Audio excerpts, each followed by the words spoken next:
Good morning, everybody. Let's have a seat. From a kind invitation of the organizer, I have the huge pleasure of opening this event. I am pleased to welcome you on behalf of Universidad Javeriana, and we would like to welcome all the participants, both virtually and present here.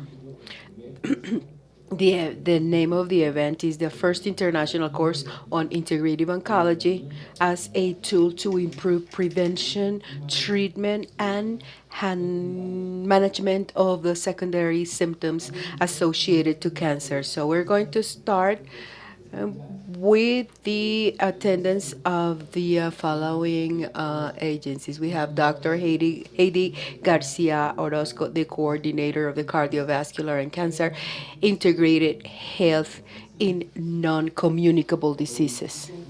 From National Health Institute, we have Dr. Luis Alberto Gomez, the coordinator of Molecular Physiology Group.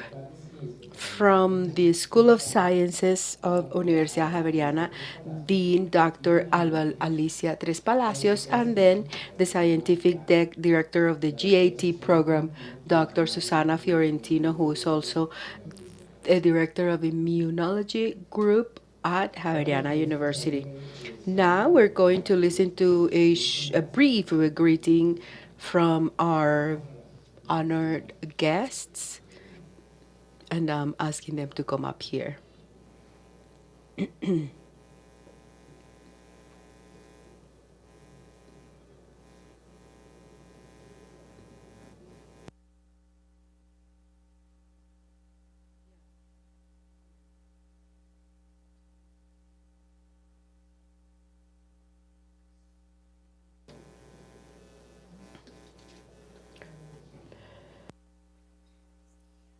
Good morning, everybody. From our Minister of Health and Social Protection, Dr. Guillermo Alfonso Jaramillo Martinez, our Vice Minister of Public Health, Dr.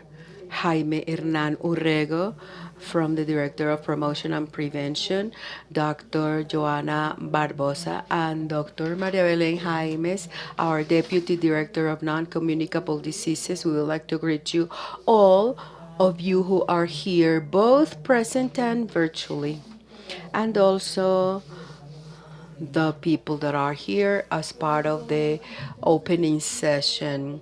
When we are invited to be in this type of events related to oncology, we always open by saying that cancer is and will continue to be a significant public health problem worldwide, in Latin America, and nationwide. When we look at the premature mortality figures, the one that is generated in people that are between 30 and 70 years of age, we can see that for the last 7 years, back in 2020, cancer was the first cause of mortality of people in this age group. This has resulted in having the redesign of several mechanisms and policies for comprehensive management of cancer, given the permanent challenges that we have to approach this type of disease. Challenge like this one and in general or chronic non-communicable diseases. These are challenges that come from the demographics, the people, and it is given to aging of our people, and that will continue to happen because as we increase the life expectancy and improve interventions for several diseases, we will continue to increase aging. We have very significant challenges that even though we have been addressing, the new generations will face new challenges, such as, for example, healthy lifestyles that go from our adult cohorts all the way to what we need to teach our children, the children that are our children that are the ones that are exposed to the various risk factors. We also have very significant challenges in regulation, continue to regulate tobacco consumption. Colombia has gone a long way in this regard. However, we continue to have new arrivals, for example, with the new products that cause us to have to work on this regulatory piece. And those of us who have been historically working from healthcare services, and this means significant challenges from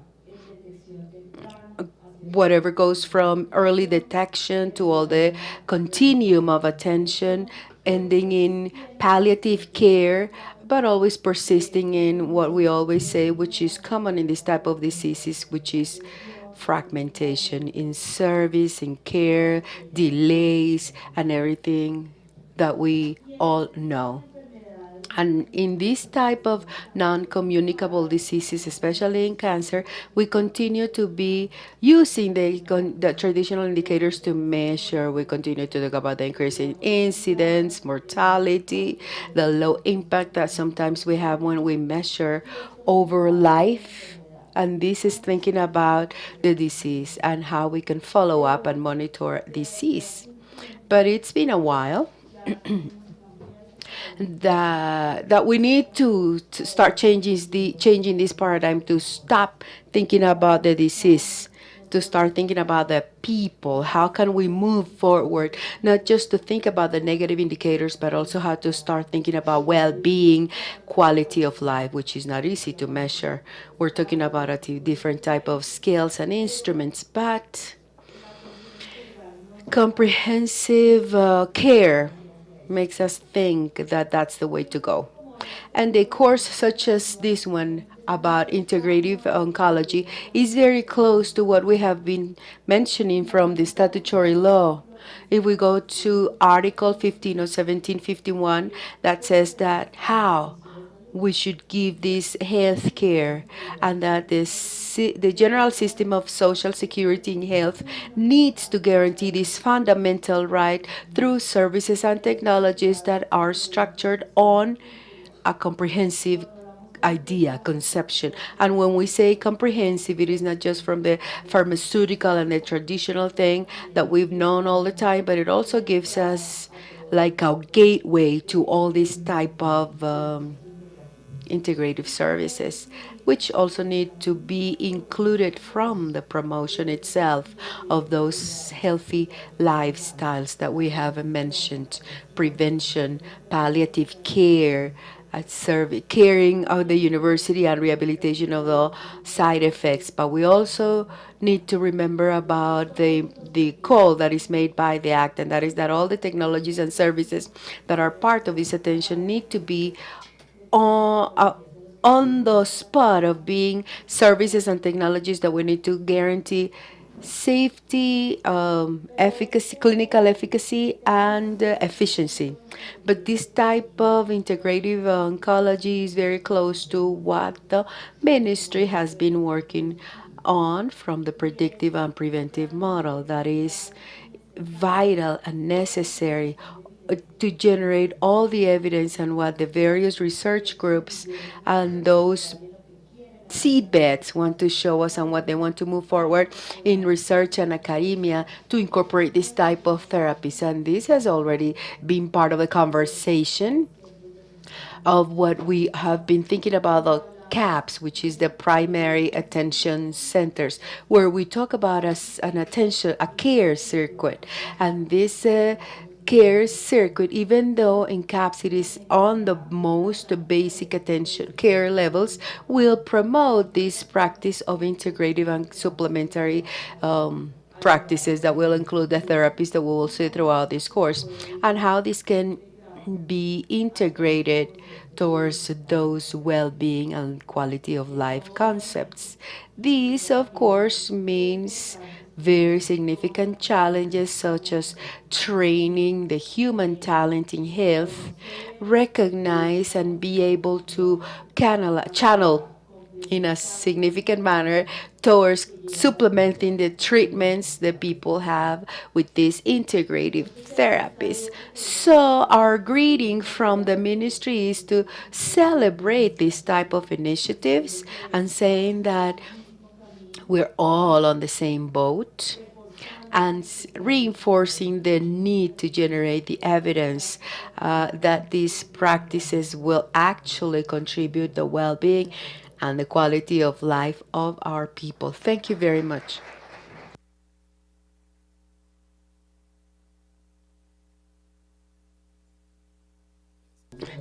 Okay, thanks to Dr. Heidi Garcia Orozco from the Ministry of Health. Now we have Dr. Carlos Garcia, who is going to, oh, I'm sorry, Carlos Castro.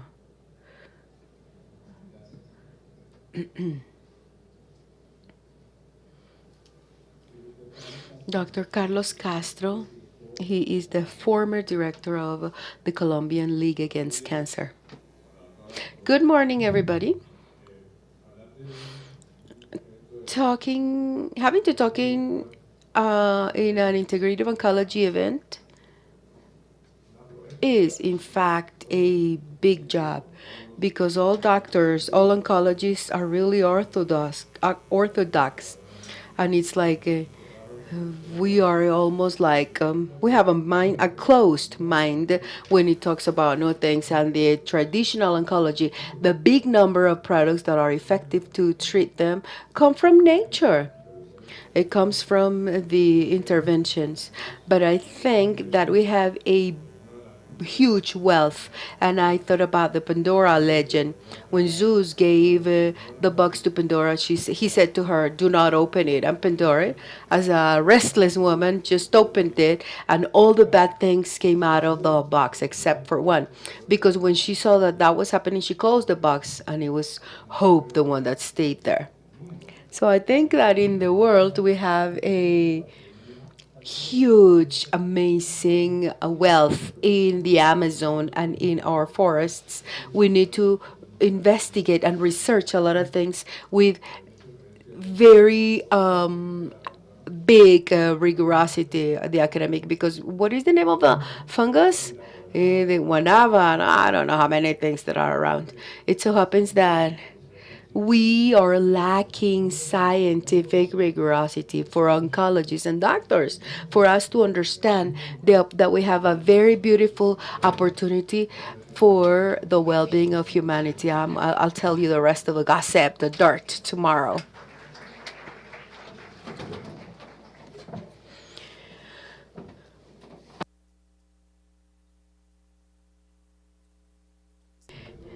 Okay, Dr. Luis Alberto Gomez from the National Health Institute.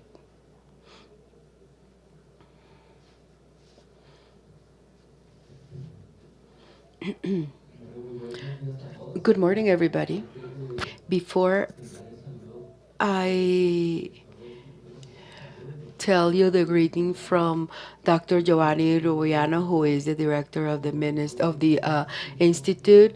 He wasn't able to come because he something came up and he couldn't miss that other commitment. And he told me to come and greet you and thank Pontificia Universidad Javeriana, the Ministry of National Education, Tourism and Commerce, ICETEX, the second call of Scientific Colombia, invitation 792-2017, and the program, the generation of therapeutic alternatives in cancer through plants, through this process that are articulated in sustainable environmental and financial systems. From the National Health Institute, we would like to welcome you to this international course on integrative oncology, and it is a big pleasure for the Institute to be able to participate in this course that we hope you will enjoy in this educational experience that, in my opinion, is unique and is going to be really fruitful. this course, we have seen it is designed to give you innovative and valuable knowledge in the integrative oncology field that combines traditional medicine with alternative and supplementary therapies to have a comprehensive care of the patient with cancer. It gives an opportunity to better understand the relevance of integrative oncology in preventing and treating cancer, which is so necessary to have a positive impact on the public health in Colombia and in Latin America and in the Caribbean. So it is important that evidence based on science support any practice in integrative oncology. Research in this area is crucial to improve understanding of how therapeutic and preventive, complementary and alternative systems may be used in an effective manner in Colombia, combined with the conventional medicine to improve the results of managing and controlling cancer as well as the people's well-being. To approach this integrative oncology, we need to have a multidisciplinary team of health professionals working together to offer a personalized and comprehensive approach. The care team can have oncologists, occupational therapists, and many other healthcare professionals depending on the people's needs. The cancer needs to be handled individually. Each person is different from the next one. We learned that in the medicine school. The individual, the person is a unique person. However, that's not happening in practice.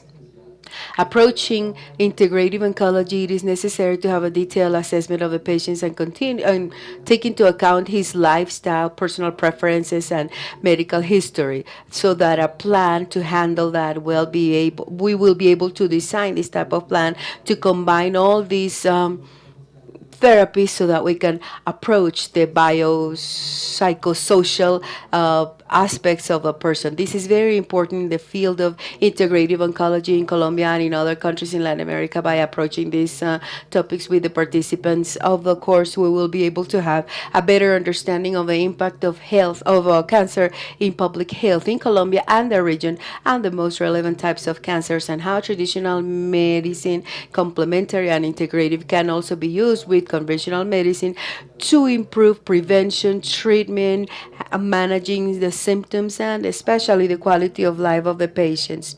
It is also important for the healthcare professionals that work on integrative oncology be updated regarding the latest researches and practices in this area of knowledge. It is also fundamental to promote education and research of integrative oncology to continue to improve and expand this area of knowledge, exploring global opportunities to support in research and training in integrative oncology, such as network pharmacology and the omnisciences that can be used to better understand traditional medicine. We are really pleased to have a course on the emphasis in research and integrative oncology in Colombia and other countries, and we hope that cooperation and exchange of knowledge among the participants of the course will result in significant advances in this field and will improve the quality of life of patients that have cancer. It is fundamental that all specialists and doctors recognize the impact of using integrative oncology, and it is also important that research of natural products, including the research that is related to botanic nature, and materials, is strengthened in Colombia and in other countries in Latin America and the Caribbean, because this will help us have more therapeutic approaches to cancer. During this course, the participants will be able to learn from experts and share experience with their colleagues and explore integrative approach to control and manage cancer. We hope this experience will bring you new perspectives and will inspire you to apply what you learn here in your daily practice. We hope you have a lot of success and this course be fruitful. Thank you very much for your attention. Thank you, Mr. Gomez. Now it's Alicia Tres Palacios from the Faculty of Sciences.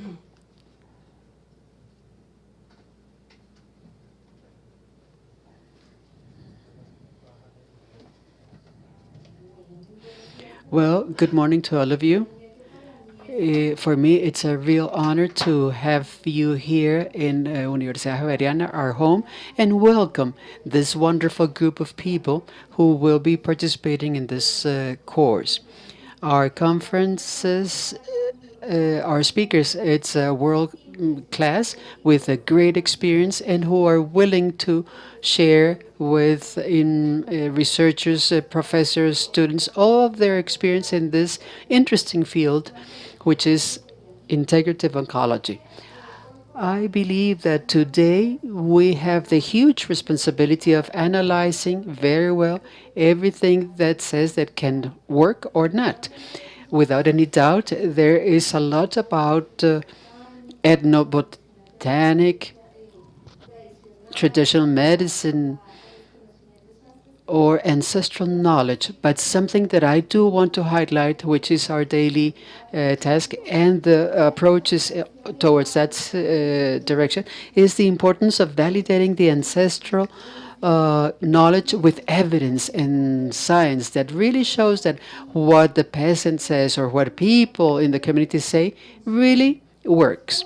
And this works thanks to the today with the integration of many strategies, research strategies, it is possible to demonstrate which are the effects of a given molecule present in a plant, or it doesn't matter where it comes from, but we can trace it of what's the purpose or what's the effect that each of those molecules have.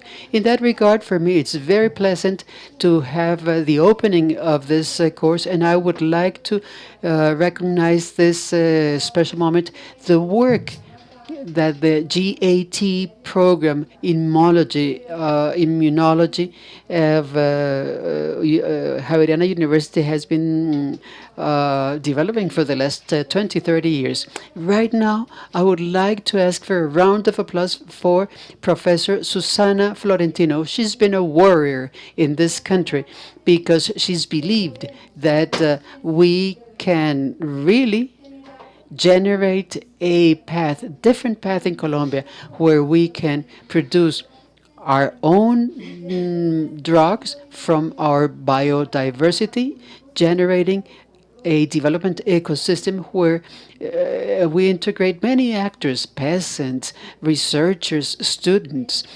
doctors, the scientific system to launch or things that in the past we didn't dream of happening in Colombia. Thanks to you, Susana. This is a reality now in Colombia, and that cannot be forgotten or just with a simple discourse. I've seen her. She was my teacher, and I've seen her struggling and fighting for many, many years for this great dream from science to build evidence that with what we have, be able to understand the pathologies that we have.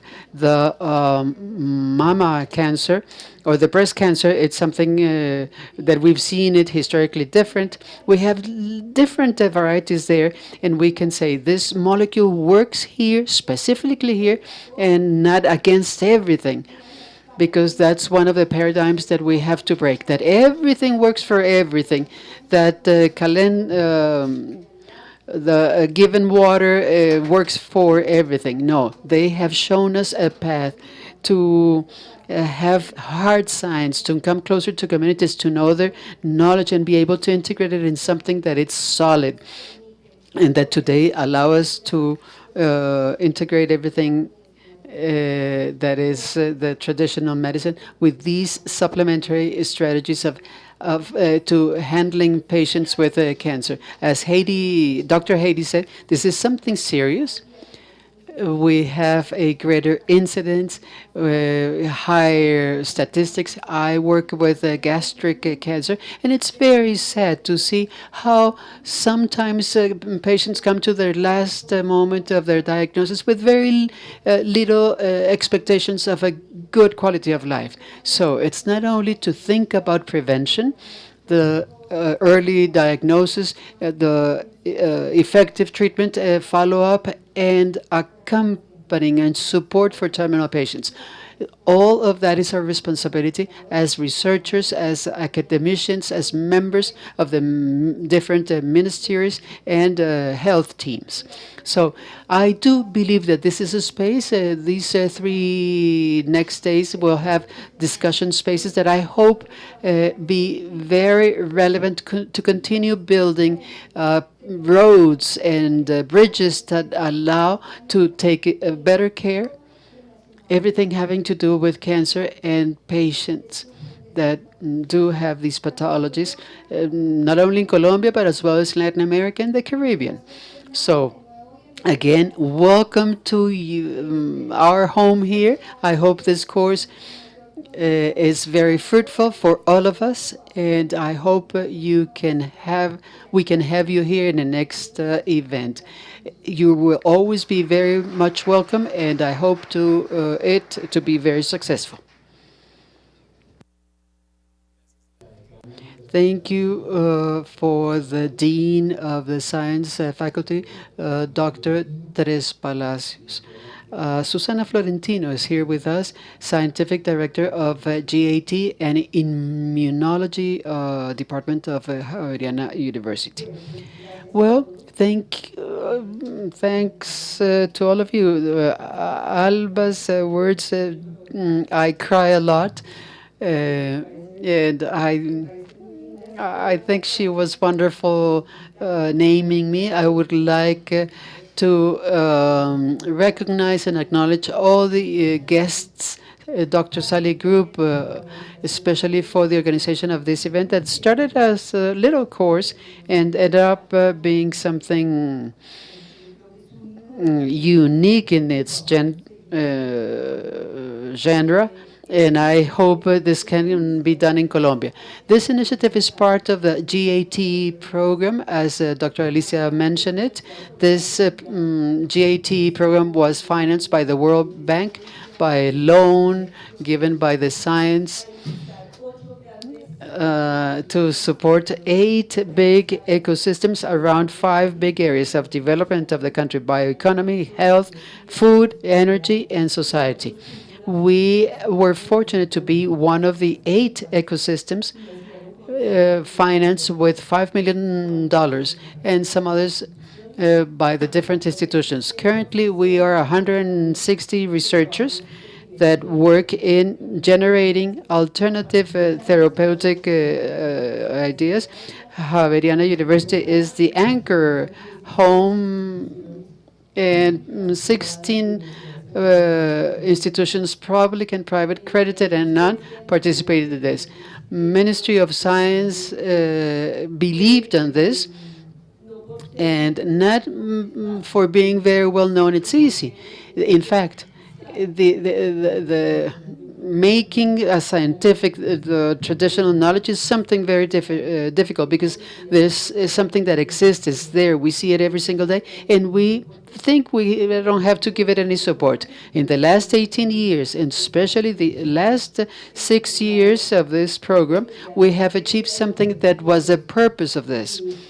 As Dr. Castro said, to be able to establish a conversation, academic conversation, and long-lasting throughout time, that we hope to be strengthened beyond the program between oncologists, clinicians, and scientifics. Colombia is a country where the clinic was going on one side, scientific didn't exist. There are some countries where you say you're a scientist and you're given a loan. In Colombia, to be a scientist is something strange. Nobody knows how to define it.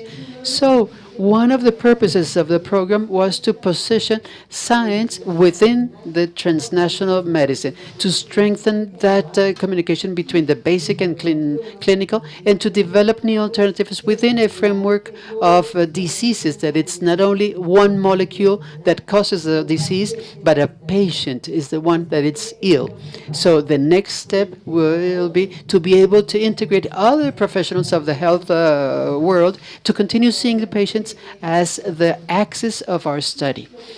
And now, what it has to do with us is the development of medicines or drugs as of plants, botanical drugs, which are compounds and extracts chemically characterized, that have a great amount of compounds and integrate within this great panorama, a therapeutical panorama of patients with cancer and other type of chronic pathologies for which I believe traditional Chinese medicine has years of advantage. But in Latin America, we had a great deposit of knowledge that will allow us to go there. So I thank you, all of you, for your participation, and I hope you to come to the face-to-face discussions. Much better than the virtual ones. But thanks to the virtuality, we were able to have world-class speakers. Thank you, Alejandro, for your support. It's a great partner and ally of us that shows the importance and the value, and especially the capability that we have in Colombia to be able to have quality research. Welcome to all of you. Alejandro, you are invited to come up here with your speech. Thank you very much, Ms. Dr. Florentino. I like to introduce Mr. Sunny Group in the academic part of the event, not before really thanking the previous doctors for the opportunity of have heard your kind words and to see the enormous potential this topic has in our country and worldwide. Dr. Alejandro Sanicrup is advisor senior of Global Health Research, National Center Institute of the National Institute of Health of USA, and he co-chair of the Task Force International Society of Integrative Oncology, SIO, between Puerto Rico and Colombia. Thank you, Mr. Alejandro Salicrup. You have the floor.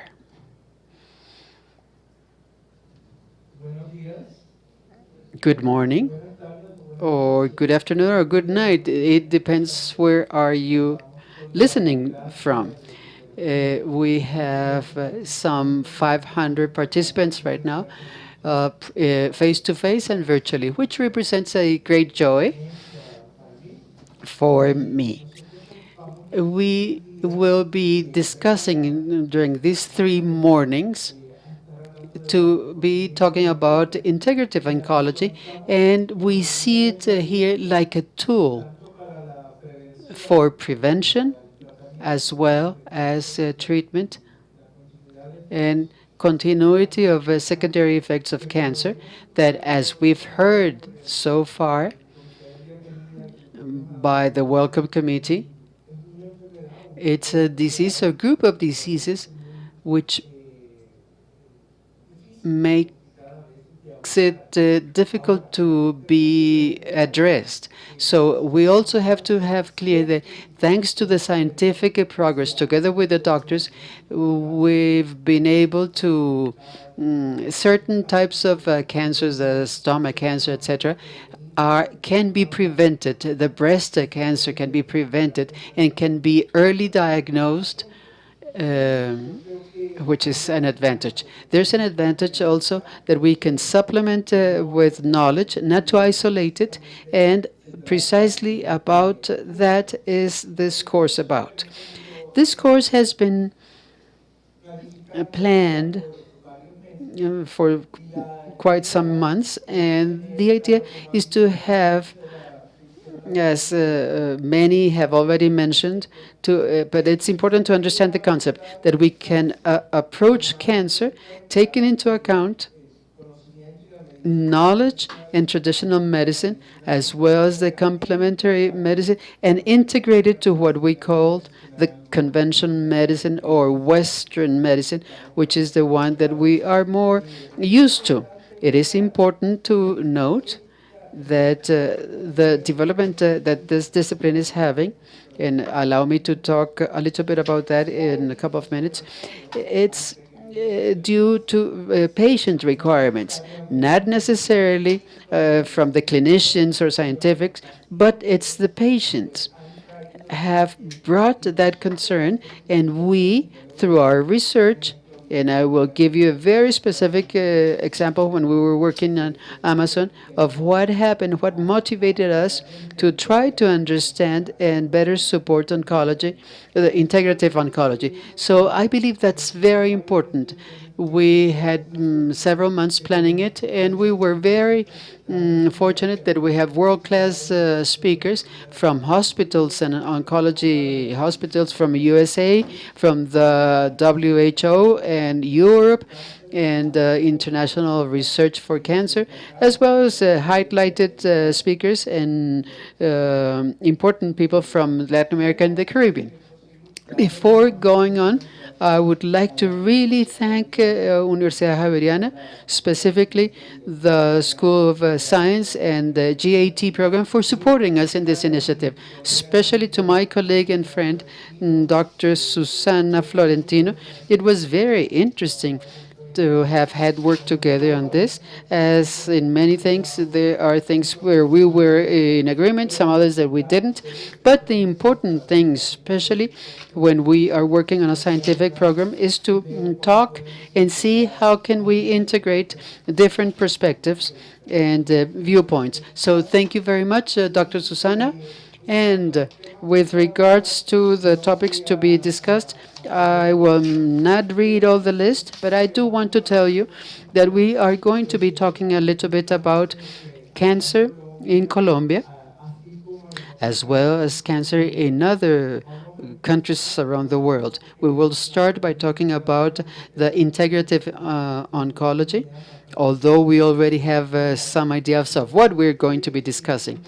Why is it important? Why research, as well as any other oncology area, it's very important because it's the one that provides data on which we support ourselves. We are treating with human beings, with people, with patients, and with their relatives. We can never forget about that. Therefore, we have to provide the best treatment possible, try to establish the best prevention, and that is achieved through the support of research. Now we will also be talking, because we know that it's sometimes difficult, which are those opportunities, what's the funds internationally to support research in integrative oncology, as well as the training to be able to research under this discipline.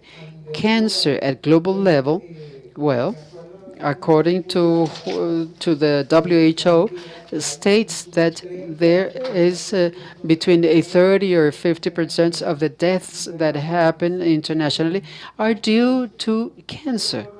But on the other hand, the WHO says that due with the prevention or early detection, many of these deaths could be reduced. On the other hand, the OICC, I had the privilege of belonging for many years, has said that, and please pay attention, that the world cost of cancer as a disease, according to the 2022 statistics, is estimated in $1.16 billion. We are talking about a lot of money. We are talking that this is equal to national debt that many countries have in Latin America, in the Caribbean, and other parts of the world. Therefore, as Dr. Haiti said, and other speakers from the Ministry of Health and other entities, here we are working with a condition that has a social impact on the health part, but also economic and financial impact, very strong impact. Therefore, we have to provide it with the due attention. And COVID came, and it was a pandemic, yes, but cancer remains there and continue being an important program that we cannot disregard at any time. Also, there is a record called the Global Can, where they collect the data from those countries that have national records on cancer. Right now, they're working on the data of 2022. But according to the last report, issued in or launched in 2021, they have more or less 113,000 new cases or new diagnosis of cancer here in Colombia. And the incidence rate is of 223 per 100,000 inhabitants. In Colombia, this varies between the countries, but the most common cancers are the breast cancer, prostate cancer, and Dean mentioned the colon and stomach cancer and lung cancer. In children, the pattern is quite different worldwide. From 1 to 19 years old, the most common ones are leukemias and nervous system tumors. If you are to see the epidemiologic map in Latin America according to the type of cancers, it does not vary much regarding the ones that I just mentioned, breast and prostate, etc. But something that we are researching, as it was well mentioned, I was working for many years in the international or the National Cancer Institutes, NIH, and something that we've been researching on is the niches of cancer at global level. You see in Latin America that the southest you go, more cancer type of gastric and stomach cancer increases, especially in Argentina, Chile, and the south of Brazil. With regards to mortality, there's a global observatory of cancer coordinated by the IARC and WHO for 2022. They said that 15 of 100 deaths, it's attributed to cancer. This is a phenomenon or important happening, and more or less 10 million deaths were cancer-based worldwide. In Colombia, for 2022, more or less 47,000 people died, and there's a mortality rate of 94.7 for 100,000 inhabitants. Regarding the cancer deaths in Colombia, the ones most reported ones were digestive types, malign tumors of prostate, and breast cancer in case of women. These two diagrams that I am about to talk about are important. Right now, we are leaving Colombia and seeing the worldwide. We already talked about mortality, but it's also important to talk about morbidity and the world load of the LMIC, where Colombia is also placed. Unfortunately, there is a prognosis that it's not very positive, and the prognosis is also from LMIC and the WHO as 2018. All type of cancer, the different colors are the different types, but are the same. So we're talking about lung, the gastric, breast, prostate. For the next 60 years, as of 2018, cancer will increase in all the LMIC countries. So we have epidemiologic and public health problem, a huge problem. Therefore, we have open your mind and think what possibilities of applying the policies of cancer per country to be able to prevent it and treat it. And it is because of that I would like to give an importance, a relevant importance at the international level. For example, in many countries of low and middle income, what we call the conventional treatment, the chemo, radiotherapy, immunotherapy, sometimes prevention, the detection and treatment and cancer management, it's not accessible. It could be a low income or medium income country in the case of Colombia. But my personal opinion, having visited the great part of Colombia and Latin America, a country can have an index, but it varies per regions. That's what the new Ministry of Health is analyzing. It varies per regions, and what you have to prevent it in the Amazonian area or in the Pacific is totally different from what you see in Bogota. Chile, a great economic system in South America. Well, what we used to see in the Condes, which is the richest neighborhood in Santiago, compared to what we saw in Arataca and the desert part of Chile, was world totally different worlds. Same thing in Argentina, in Buenos Aires, and now if you go to the northern part, they're two different worlds. Therefore, another important thing to take into account is that for many types of cancer, the mechanisms or strategies developed depend on a very sophisticated infrastructure, because the great majority of them have been invented in the USA or in Europe. Many times, those treatments are not the most appropriate ones, or not the ones that people have access to, especially in countries or regions of a low income. I recall that some 8 or 9 years ago, Raúl, I think you were in that meeting. We were talking about the pediatric cancer, which is a huge problem here, leukemia and the nervous system. And I do remember it was different NGOs that taught us a lot, and the League Against Cancer. A person that has children with cancer, lives in the Amazon, what is it that they are facing as a father or as a mother? Either I take care of this one, or I let the other four to die, or I don't take care of my children and come to Bogota because everything is centralized. So all those signs, social signs, that regardless of the political party or their beliefs, they have to be taken into account when we are working with cancer.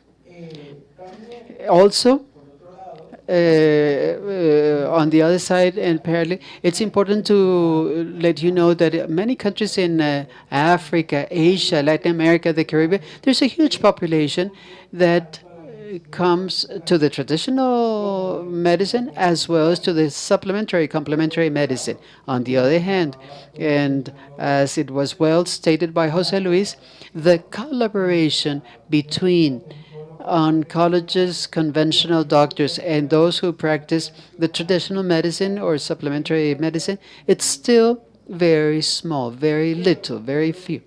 But I want to start from this premise to why I still have time. This is changing. This is changing for the good. Therefore, I believe that this course, and why we insisted so much to Susana, it's given at the right time because things are changing a lot. Allow me to give you some examples about this. But before that, I would like to share with you the definition used in integrative oncology as of 2017. Task Force of the Integrative Oncology Society, which I belong to, they came to a uniform definition of this discipline. So, as some of the previous speakers mentioned, integrative oncology, the axis, it should be general oncology, but here it's stressed the center, the axis is the patient and their relatives. And it has to be worked as such from that perspective. There are practices, mental practices, as well as the body practices. In other words, sometimes together with chemo and radiotherapy, you can use acupuncture, mindfulness, art therapy, and many other things. So, also, the main purpose of integrative oncology is to improve the clinical results. that doesn't vary much from the conventional oncology, and to be able to apply it to the daily practice of oncology, what we call continuum cancer. And in a couple of minutes, I'll show you a diagram to show what I'm talking about. And the idea is to empower the patients as well as the relatives, because those of us who have worked with cancer, we know that cancer is not only to the person, it also it's on the couple, on the partner, on the children, etc. In the different places I've worked in NIH, we had lots of money, $16 billion. But why? Because everybody has cancer, and everybody says, "Oh, my mother just died." And when they were to defend their budget, including Dr. Fauci, who was directed the infectious department, they found the money. They had to submit their achievement failures for that year. But all of us have someone close to us that has had cancer. And I'm going to dare ask the auditorium here. You have anybody who has had cancer? Please raise your hand. Okay, 90% of auditorium has had someone with cancer. So this applies to everybody. Therefore, the application to daily practice of medicine, the continuum cancer, integrative oncology, and the cancer continuum. I want to introduce first the things that are alike. So we stop talking that they're not alike and they cannot be taken together. What's the first thing that we have to see here? Prevention. And the ministry mentioned the prevention, very important. Early detection was also spoke of. Sometimes we see some deaths because types of cancer, because the detection was late in time. Treatment is also important. And then comes the survivorship, and we will have a person talking about this, and the end of life care to provide quality of life, as the dean mentioned it. In this application, we have to improve access to the prevention and treatment of cancer. We have to reduce inequalities in this country, as in many other countries in Latin America. And we know that Latin America is the region. Africa is the poorest, but with the greatest inequality is America and the Caribbean. We have that terrible distinction. And in cancer, in our diseases, it is not different. So we need to reduce that gap, that inequality, and turn the quality of prevention and treatment to be available to everybody, not just a few.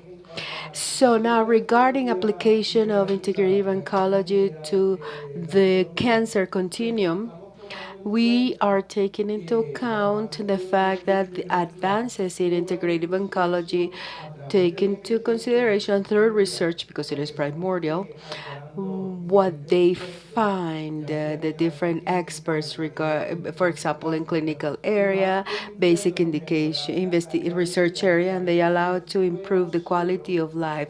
That sometimes if we were just through conventional oncology, or if we were just through the path of complementary and traditional medicine, we would not be able to do so. So it is important to bring them together. So I would like to close. I already said that there have been some really significant changes, and I think it is worth bring them to the table so that you can see the opportunities. Where I used to work until December 31st last year, when I got retired, the National Health Institutes are the biomedical research institutes on public health that are maybe the biggest in the world. They have a budget of $18 billion that are allocated to 27 different institutes, but the biggest one is the Oncology Institute. It is really interesting because the director of National Institutes of Health, it is 27, and he's like an orchestra director, conductor, because each institute has their own division. Because Fauci was infectious, and you think he was gonna go some. If they're gonna say anything against Fauci and the oncology director, we've gotten several Nobel prizes directing that. Harold, the one who discovered oncogenes, was the one who said the National Center of Health. The important thing here, for example, is that the NIH has decided to pay attention and support in their own way integrative oncology. To me, that is a very significant change and a very good news.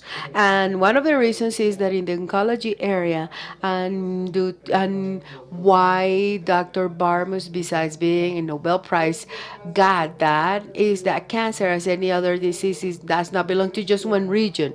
It does not have its own nationality. It can be found everywhere in the world. We just saw that with Mr. COVID. We were fussing with him for 3 years. And cancer so much more because it depends on sociological, medical research aspects that are important. And so the way the Institute of Cancer of the United States sees that is that we need to support research that is innovative, that has an impact in public health. You cannot work alone. We need to work in collaboration, and a way to contribute is by helping or contributing research funds in various parts of the world, and also for training. And we need to have allies, important friends, if you will. So, to give you a little bit of a story regarding the integrative oncology relating to NIH, we've been around very short. In 2020, we decided to organize an international conference, a little bit to understand how this integrative medicine worked regarding prevention, treatment, and managing cancer symptoms. The conference was being planned to be in person. COVID came to visit, so everything was moved to the virtual space. But we had about 700 participants from all over the world: Africa, Asia, Latin America. For the first time ever, I think all divisions of a cancer institute got together, which is very difficult. They supported us, the treatment division, prevention, control, all these divisions, basic science division, all of them decided to support this Congress. We also got the support from the WHO, the International Agency for Cancer Control, and it is important because we invited people, the one that do the hard work in research and in the clinical part, from various parts of the world, the India, Brazil, Colombia, Argentina, etc. And the objectives of this conference, the goals, even though it was a big one, they were very simple. First, we wanted to understand what was the interface between conventional or Western medicine with the traditional medical systems, and how that happened in various parts of the world. And after that, get a lot of discussions to understand the type of collaborations were happening, where were the challenges, the gaps, and the opportunities to support the low and medium income countries, to support them. So what happened after the conference? Because we didn't want it to be just another conference. Then we started working on publishing a paper that was very important. We published it in a journal of high impact, those that are the ones that have the biggest publications, which is the CAA. It was like 12 authors. That was another labor, having 12 authors writing from different parts of the world, but we managed it. And the article, which is an important reference article, is called Integrative Oncology: Addressing the Global Challenges of Cancer Prevention and Treatment.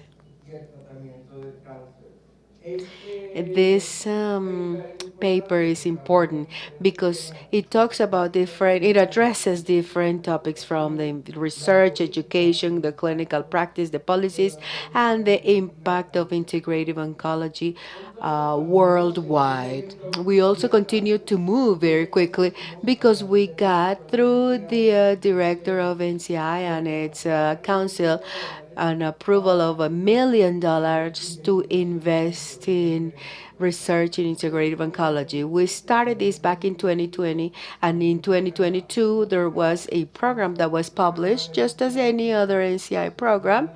You send the summons, they are published, and then a lot of people need to apply. The different thing here was that we were going to support institutions in the United States or Europe, but they had to have strategic partnership with a low and medium income country. And the quality of the technical portion of this proposal ended up being very good. Initially, like in an experiment, if you will, we were going to receive money for two proposals. And then, together with the deputy director of the International Center, who will be here on Thursday, we went to the director of the NCI and the director of the International Center, and we said, hey, here we have four different fields, including inequalities and several details that are important. But look at the science here. And what ended up happening is I've always thought that I am good at talking people into doing things. We got approval for five proposals instead of two. And also, to my content, most of them were in Latin America. The peer revision was complex because we needed to have experts in conventional oncology. We needed to have people who knew about global health. And we also needed to have revisors that would understand what traditional and complementary medicine was. But there we created like a big soup, and revisions were good. The scores were good. One was in Tanzania with India, another one in Panama, another one in Guatemala, and two in Colombia. And the two are here in Universidad Javeriana, but in two schools that are very different, that sometimes they don't work as close as they should. One was for science and another one for medicine. And I said, wow, this is God's message. So they can see that we can work together. So that is another piece of good news that I wanted to share with you. And we continue with the good news, because I want to close with something really positive. The most important clinical oncology association, because what you see is the clinical part. It is called ASCO because of its name in English. They approved guidelines to treat patients in a clinical manner that are from Integrative Oncology. So we found a task force from the Integrative Oncology Society of the best hospitals in the United States, that they will be here too. We submitted the proposal of this guide and it was approved by ASCO, and it is around the world now. And the Association for Research of Cancers decided to include integrative oncology as a topic for the various conferences and publications they have. The World Cancer Congress, that is one of the biggest cancer congresses in the world, happens twice a year. Last year, they presented a proposal for a roundtable on integrative oncology that was like a closing for me, but it was a panel of five, and that was in Switzerland, and that is very important. After Dr. Parakrishna was going to talk to us from World Health Organization, but they're about to open an international center that is going to be open to all places in the world, that is going to be placed in India, but it is going to be devoted to studying traditional medicine. And I think that another important thing to bring up here because here we talked a lot about the Chinese traditional medicine, Ayurveda in India. And there is countries that are very important and interesting. Brazil, the giant in Latin America. Brazil is an immigrant land, like United States and Europe, and they've always used a lot of traditional medicine. They also have the Amazon area, which is, even though it is shared with other countries, it is huge. So what happened in Brazil, and this is in the time of Bolsonaro, I would like to clarify that it is during Bolsonaro's government. That's why I think it is a very important thing. They have a health plan that is universal, that is called shoes. And they said, how about using some integrative oncology practices and including them into the universal health system. And surprisingly enough, the Minister of Health of Bolsonaro said, if we have evidence, if they have been studied, we will open for that. They started with two and they have five. To me, that's great, excellent news. You don't have to go to China or anywhere. It is just next door in Brazil. So yes, I think that if we work on it, we can do it. Of course, we need the support of good research and good evidence. And I think that with that, I'm going to close. I would like to thank you from the bottom of my heart. I don't know if you have any questions or any comments that we would like to address right now, virtually or here in the room.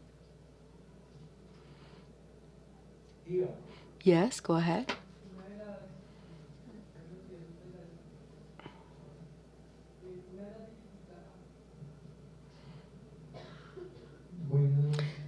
Good morning, doctor. Thank you very much for your conference. One of the difficulties, I work at Corpas, the alternate medicine unit. One of the difficulties that you can find regarding plant research, medicinal plants research, is two things that you see that are hard. To do a research in any product, for example, artichoke, you have to study all components, all the chemical components that the product has before you can start doing the research, because that research of the chemical analysis of those products, sometimes it is really costly and it takes long and time, and it has limited like moving forward in the research.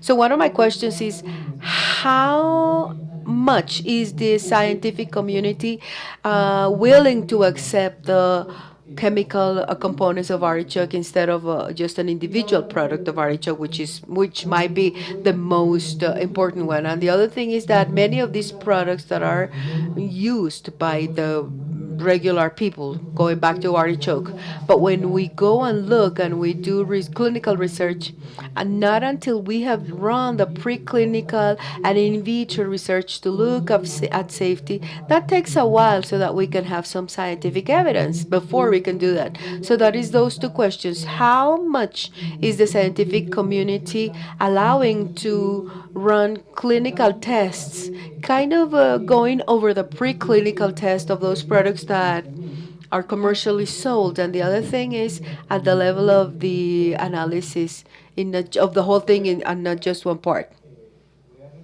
I'm going to refer to Susanna to be brief. There's going to be a whole workshop on the research associated to natural products. That's going to happen tomorrow.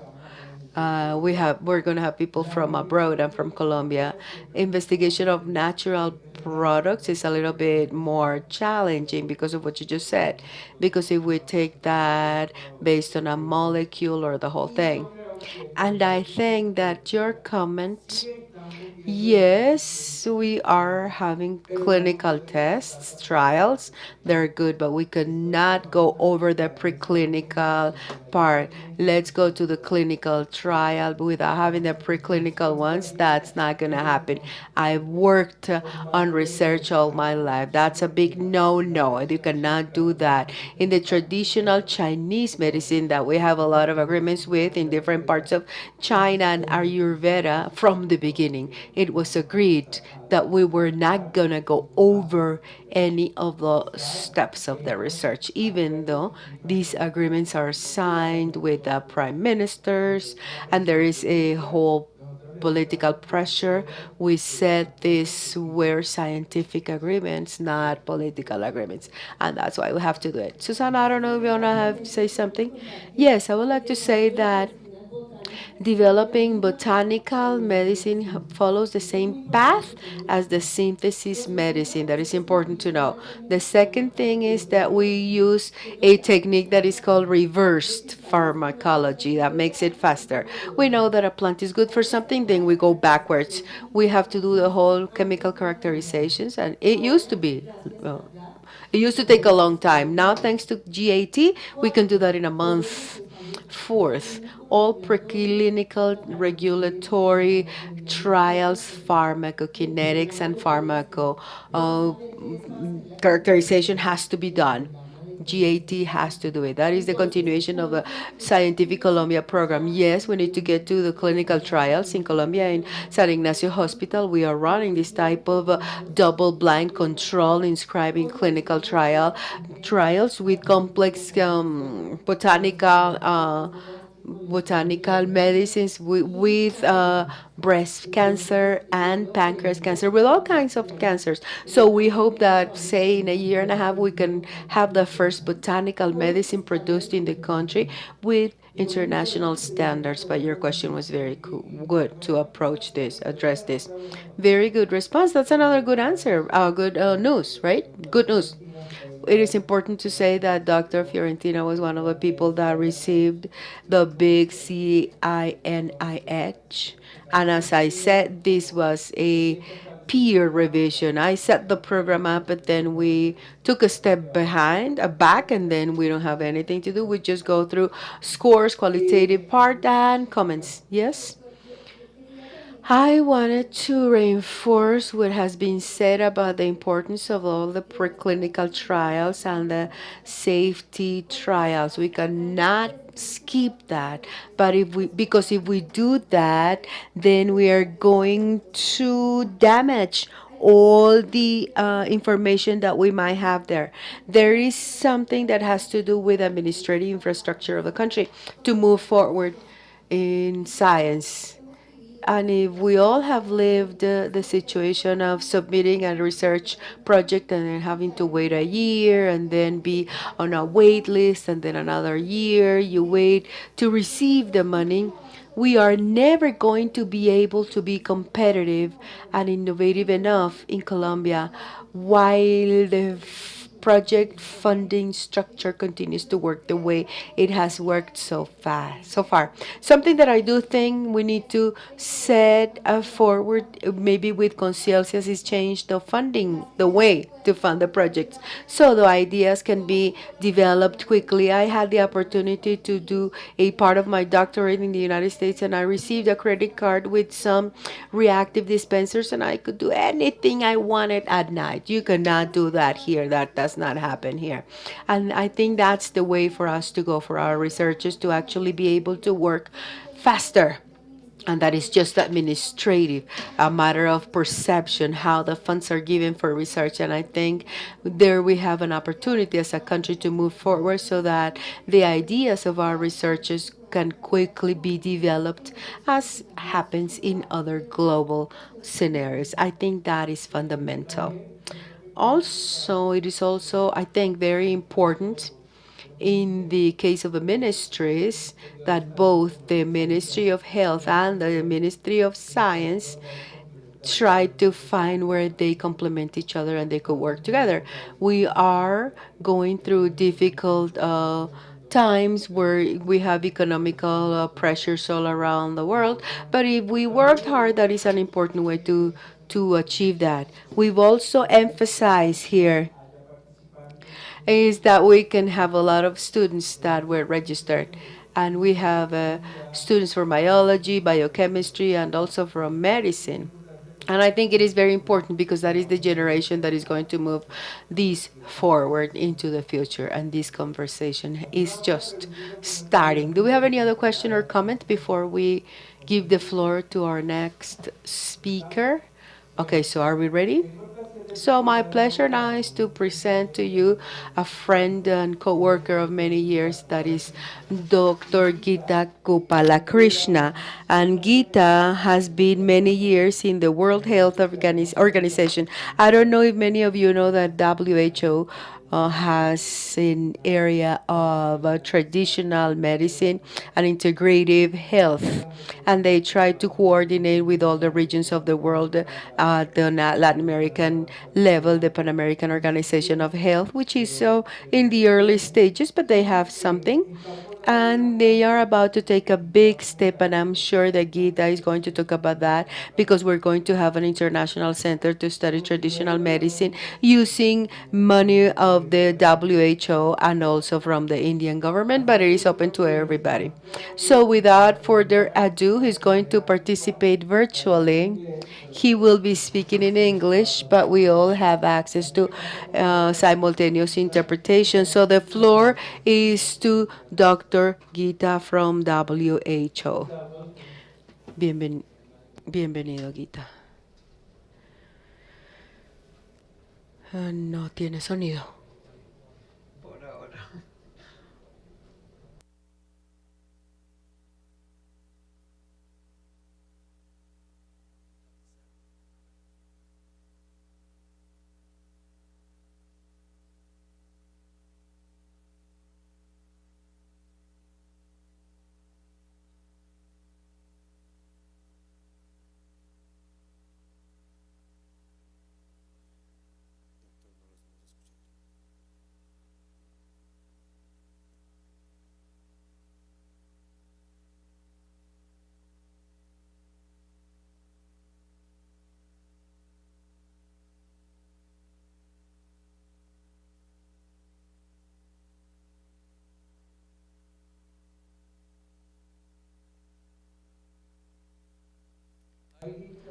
Hola, Gita, bienvenido.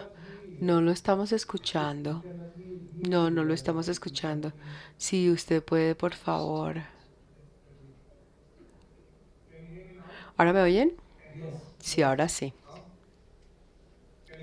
¿Sí me escuchan? Bien. Sí, adelante. Bien. Gracias, Alejandro, por invitarme. Y colleagues in the university to have given standard to make this presentation. Uh, this is a very important and very interesting area for me personally.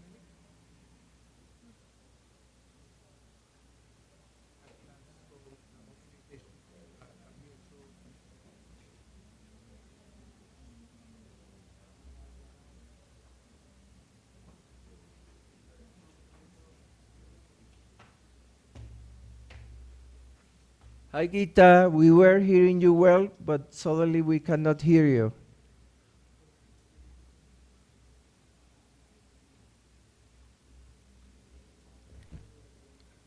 We cannot hear you, Gita.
done through traditional medicine knowledge or traditional and complementary medicine knowledge in this.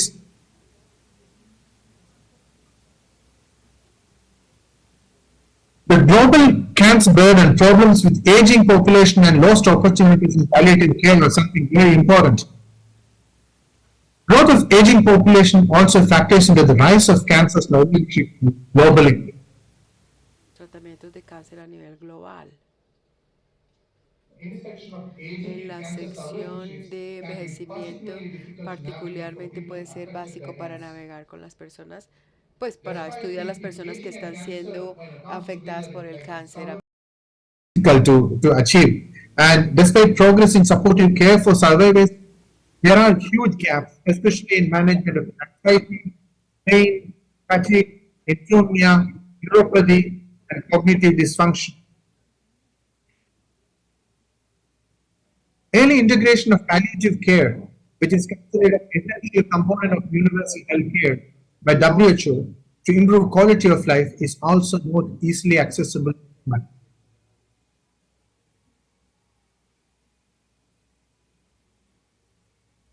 Inequality is another major thing which is growing with cancer burden.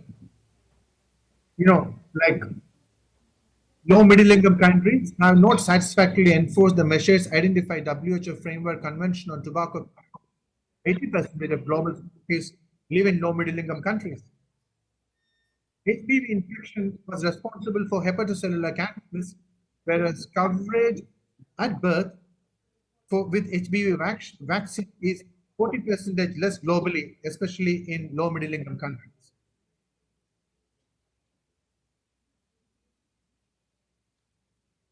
Only 40% of Asian countries and 31% of African countries have introduced HPV vaccination programs as of 2020. And global cancer cervical burden can be brought down considerably by giving this vaccination to the girls at the right time. There is also growing inaccessibility. Rapid development of novel cancer therapies like targeted treatments and immunotherapies in high-income countries are not available to the majority of population in low-middle income countries. Really, there are 25 times difference between low-middle income country and high-income country in 5 year survival among women diagnosed with breast cancer. Quite evident, how difficult is people access cancer treatment are advanced right now and available for human health. Gita, Inadequate health Gita, coverage system can also lead hi to limitations Gita, in cancer Gita, treatment. this is Alejandro. Out-of-pocket payments dominate healthcare financing in most of the low-middle income countries. Gita, this is Alejandro. We are listening you. Yes. We are listening you very well, but there is a problem with the slides. Hopefully, now we got the slides. So please continue. Siempre que le digan que todo está perfecto de la gente de audiovisual y esa, no le crean. Alejandro, you were telling me something? No. Okay, I carry on. Do you move forward? Okay. There's another major factor which is affecting proper cancer care. It is the mistrust or role of trust in making sure that people are not trusting the health system, the providing traditional providing healthcare for cancer therapy is a major issue.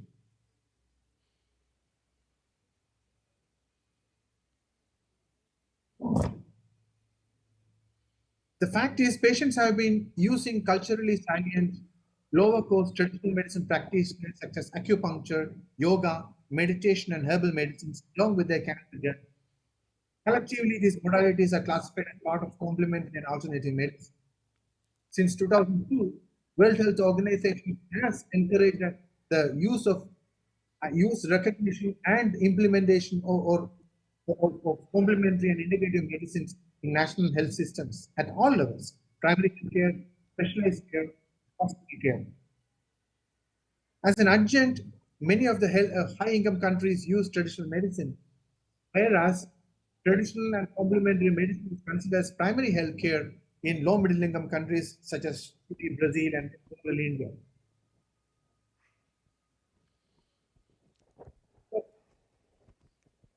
Integrative oncology defines integrative oncology as patient-centered, evidence-informed approach to cancer that uses lifestyle modifications, mind and body therapies, and natural products from different traditions in tandem with conventional treatment. It's actually a bridge and path forward to help deliver culturally sensitive, high-quality care in low middle-income countries. But there are a lot of tensions and conflicts between these approaches, and systematic integration remains extremely limited. It is precisely for this reason that growing field of integrative oncology can contribute solutions for patients, families, and practitioners. If you look at what traditional and complementary medicine can offer to cancer care, it's an approach, it's the benefit to the patient and to the benefit of the society. Traditional and complementary medicine is holistic. It presents alternative diagnostic criteria, offers alternate clinical goals, explores alternate outcomes, multi-target therapeutics, and multiple intervention opportunities. Use management of side effects as is used in management of side effects of cancer therapies. Patients feel better compliance with cancer therapies, improve follow-up, and provides mechanisms for follow-up, supports rehabilitation, occupational health, and social integration, supports mental health, and improves quality of life. Society, it alters societal expectation from cancer treatment. It provides economic benefits, improves community engagement, is culturally inherent and acceptable, simplifies delivery and follow-up, less technology and infrastructure dependent, and simplifies delivery and follow-up. It's actually very useful to use traditional medicine, traditional complementary medicine as a support system in cancer care.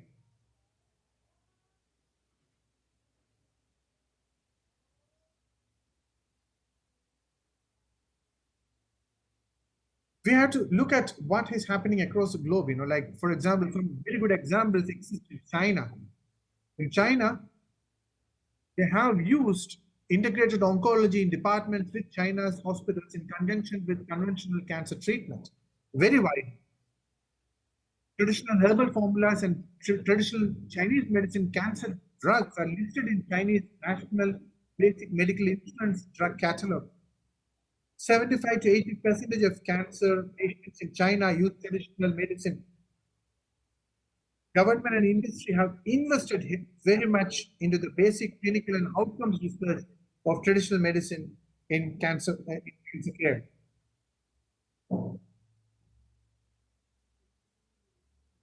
A lot of research has also gone into traditional medicine for cancer care in China. For example, acupuncture benefits in cancer care, including reduced need for post-operative analgesics and improvement in cancer-related cognitive impairment. Chemotherapy has been noted very clearly and utilized in Chinese hospitals. Improved survival in patients with stage 2 and stage 3 colorectal cancer has been seen when traditional Chinese medicine formula was used along with cancer care. It has been shown to reduce, traditional Chinese medicine has been shown to reduce cancer-related fatigue, and acupuncture is associated with moderate evidence in reducing pain in patients with cancer.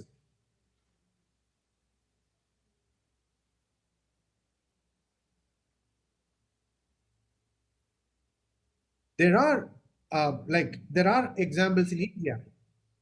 So Ayush, which is a short form for Ayurveda, Yoga, Naturopathy, Unani, Siddha, Sovarika, and Homeopathy, are used by patients who has cancer.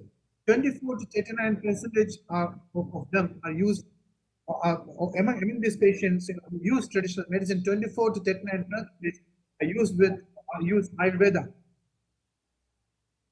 Adjunct Ayurveda Ayush clinics to integrate relevant treatment with goal of improving quality of life among patients. There are several such hospitals being established in India at this moment.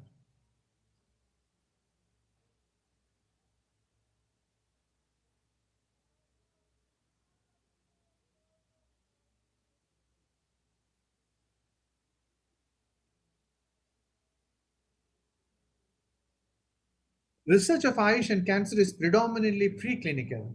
It has not gone to the level of clinical in many areas, and it currently focuses mostly on herbal formulations, especially with curcuma longa and Vitania somnifera. It has been seen that some Ayurvedic formulations have chemopreventive, anti-metastatic, anti-proliferative, chemosensitizing, and radiosensitizing activities.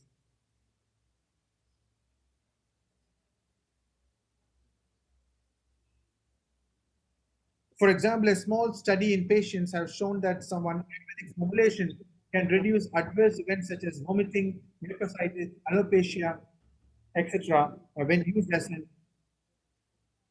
an adjuvant. In a very low resource setting, when you look at Africa, IM providers are often the first line of healthcare providers for cancer. And for a large segment of the population, they are the only source of healthcare that's affordable and available.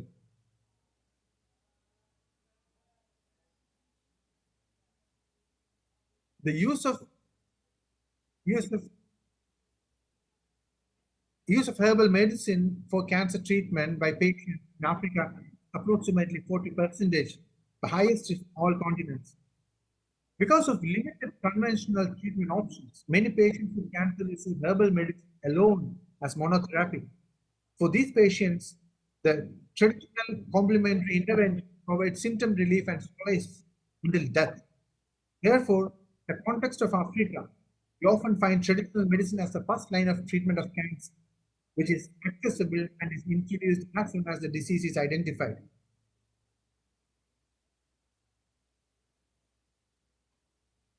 But the fact is, there are challenges. PCIM treatment can have side effects and can contribute to renal and hepatic toxicities, which can be detrimental to patient health despite common use. Physicians rarely inquire about them.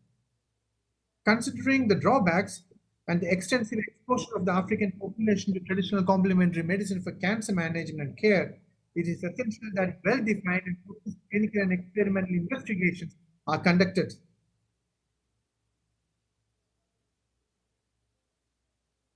In Latin America, TCIM is widely used by patients with cancer.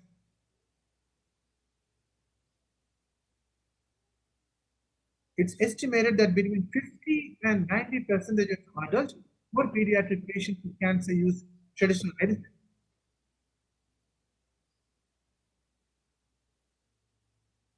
Natural products and nutritional supplements are most frequently used, followed by spiritual practices.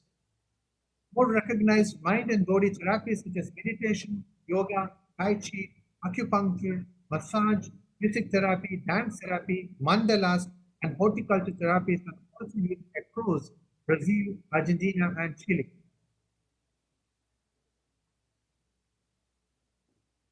Brazil has a national policy, in fact, that integrates TCIM within the United Health Systems, which includes 29 practices.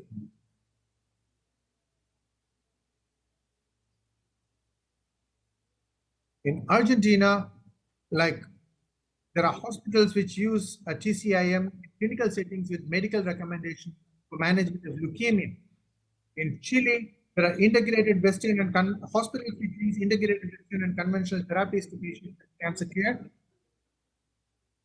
Brazilian medical centers have established integrative oncology programs with an academic on clinical care, teaching, and research.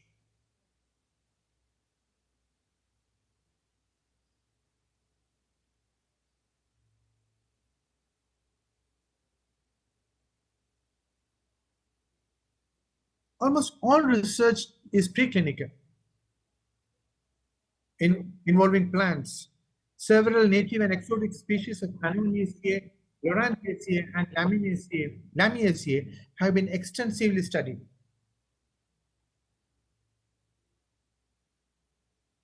Several early phase clinical trials have found preliminary efficacy that plants from Amazon regions such as Pulcheria tomentosa and Guarana may help manage adverse effects of cancer treatment, neutropenia, anorexia, fatigue, etc., and improve quality of life. There is, in fact, a consortium, the Brazilian Academic Consortium, which has been charged by the Ministry of Health in Brazil for conducting integrative health research and creating information and guidelines based on systematic reviews. Basically, this is related to management of cancer symptoms such as fatigue, pain, nausea, and vomiting.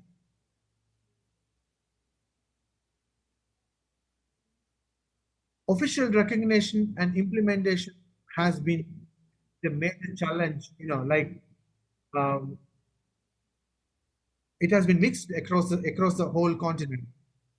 Despite recognition of its policy, these practices are not routinely provided for oncology patients in conventional health centers. Health professionals also do not inquire whether patients are using traditional medicine. Therefore, the extent of benefits or safety issues such as drug interactions are unknown. And similarly, the evidence of traditional medicine available from Latin America is still in its nascent phase.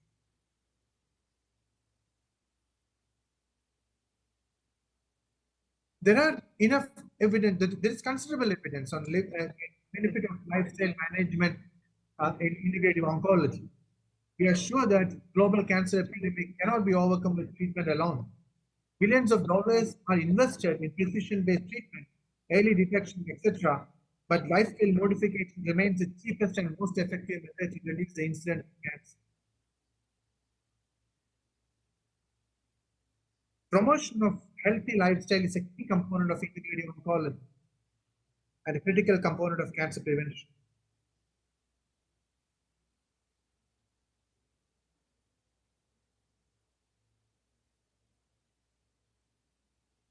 Massage has, we have already spoke about acupuncture, that's why I skipped that slide. And evidence on massage is very interesting. In chemo infusion settings, where chemotherapy is being given, where it has been shown that when massage is given, there is reduction in fatigue, pain, nausea, and anxiety in patients. It has also been shown that massage can reduce depression, insomnia, and pain in patients with various types of cancer. Swedish massage specifically has been shown to reduce cancer-related fatigue, and also it reduces anxiety.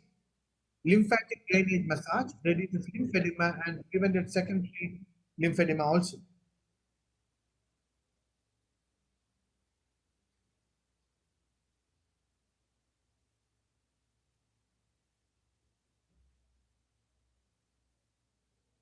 Like another area is meditation. It reduces anxiety, depression, fear of recurrence, and fatigue in patients who have breast cancer. It has been shown to do that.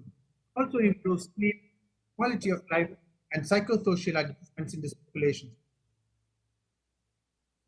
Another type of meditation is mindfulness-based meditation. It has been also shown to have very good effect in stress, depression, and anxiety. In a meta-analysis of 9 studies that patients with breast cancer benefit greatly with mindfulness meditation.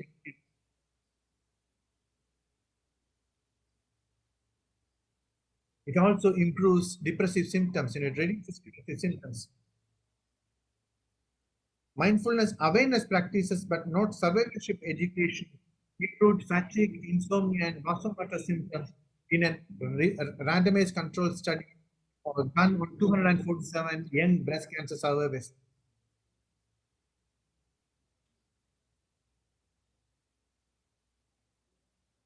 Yoga is another interesting intervention which we can be talking about. Yoga promotes stress reduction and a sense of well-being, restful sleep, and better quality of life in patients with recently diagnosed cancer, as well as survivors.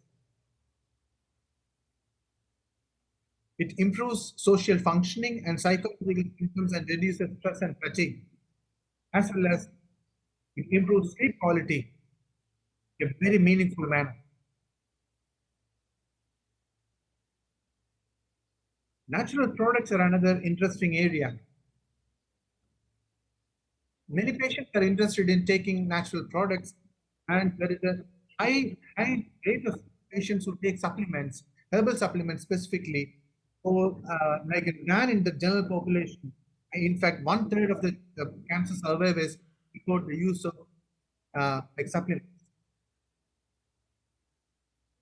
Drug development based on compounds derived from natural products has yielded four classes of agents available in the market. If we are talking about drugs, the Vinca alkaloids, epipodophylotoxins, taxanes, and camptothecins. These are already available as drugs in the market. There could be a possibility there are more drugs available in the armamentarium of herbal drugs.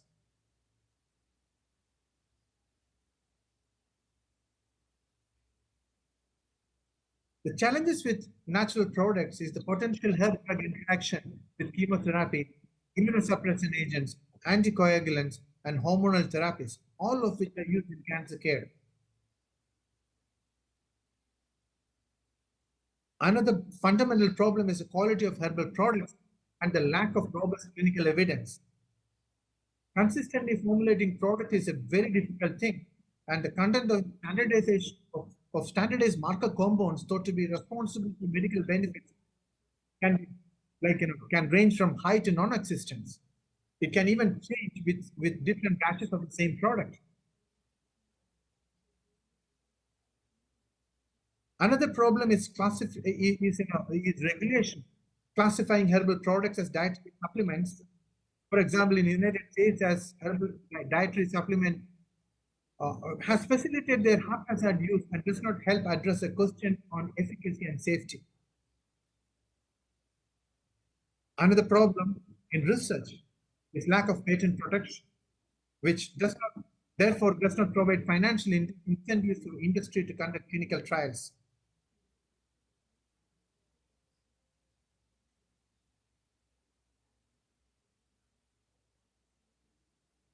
The design and implementation of integrative oncology studies presents several challenges, including standardization of interventions and selection of appropriate control conditions.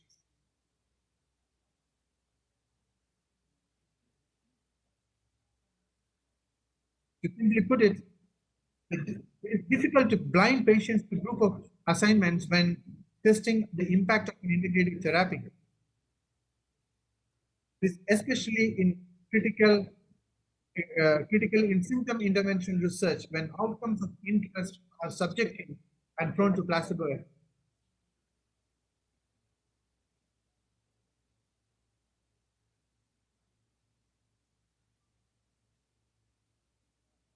Acupuncture is an example of an integrated therapy where well-established control condition is there. Whereas interventions such as yoga and meditation, control conditions can be more complex.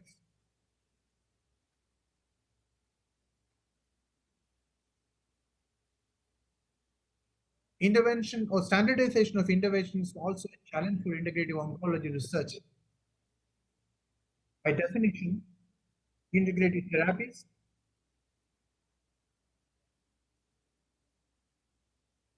are personalized to the individual. The integrative therapies are personalized to the individual. However, research typically involves a standardized intervention that can be tested across diverse populations so that the findings can be easily replicated, generalized to large patient groups, and ultimately implemented in a standardized manner.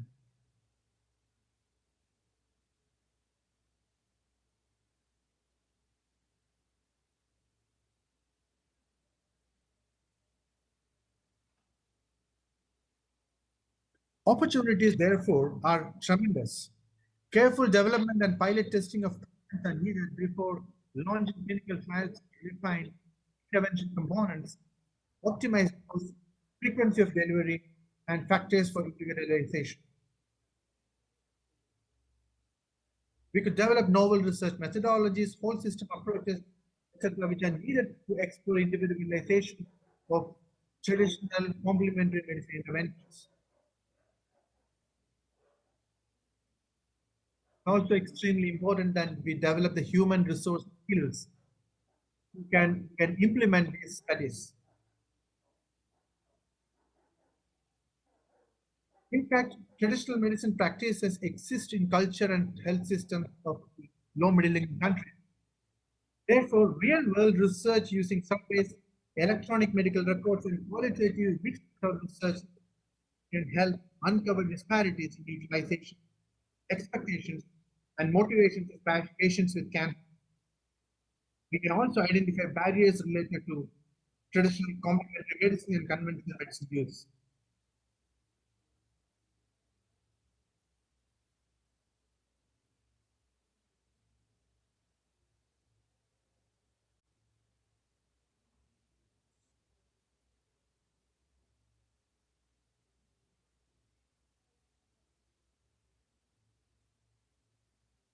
Like consistent patient-centric outcomes research, engaging patients and relevant clinical and quality stakeholders, and defining research questions and facilitating dissemination efforts are key to generating evidence.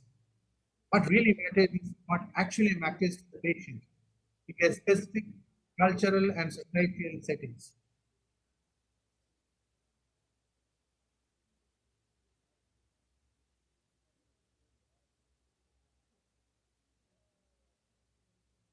For WHO, the objectives for integrating traditional medicine and cancer care are reducing financial costs for healthcare by individuals and community, improve access to safe, effective, quality, and affordable healthcare, improving access to appropriately skilled and qualified health workforce, prevention, early detection, and rehabilitation to improve healthy life expectancy.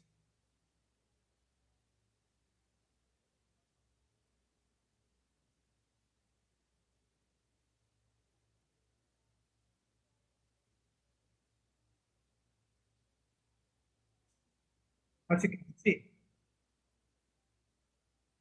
as you can see, these are directly linked to the SDG, Sustainable Development Goals, and the Universal Health Coverage Goals, also aligned to two of WHO's single billion goals.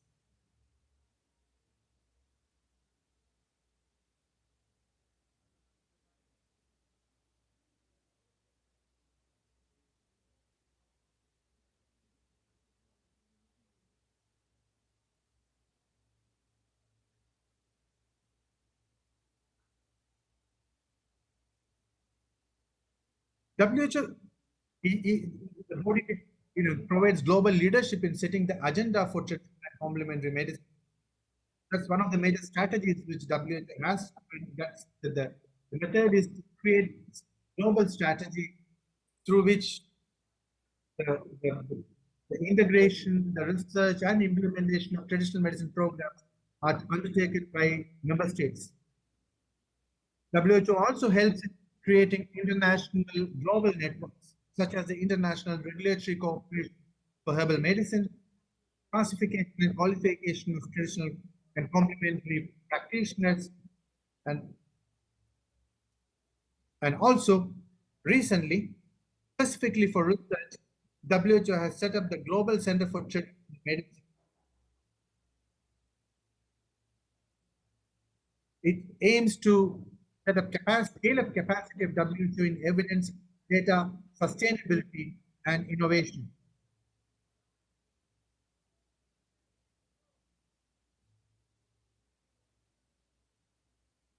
The Global Center for Traditional Medicine will concentrate on building a solid evidence base for policies and standards on traditional medicine practices and products, and help countries integrate it as appropriate into their health systems and regulate it quality-wise, safety-wise, for optimal and sustainable impact.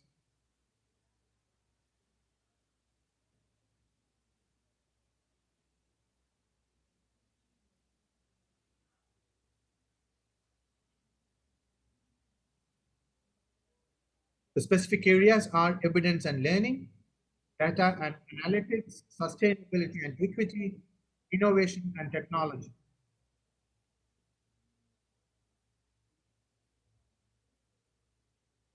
In fact, WHO, Global Center for Traditional Medicine, IARC, and WHO Academy and institutions like NCI can collaborate and develop guidelines, technical reports, norms and standards, data and impact assessment tools, and training manuals for integrative oncology.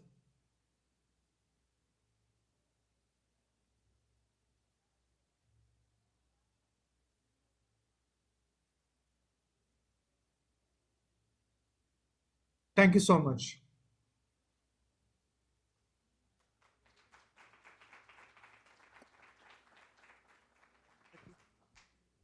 Bueno, pues vamos porque tengo que ir a...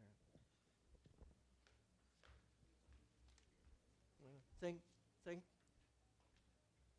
thank you so much, Gita, for putting on the perspective at the global level from WHO. We have time for some questions. The first one, Gita, do you see any advantage, competitive advantage for Latin America in the field of integrative oncology?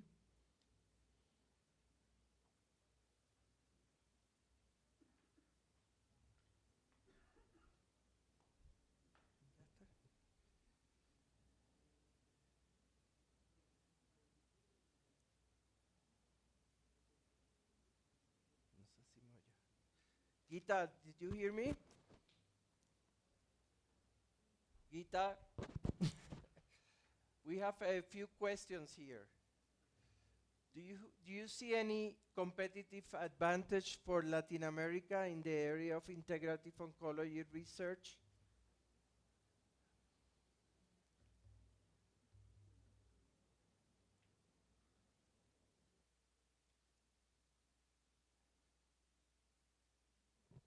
We can Leandro, did you ask me a question?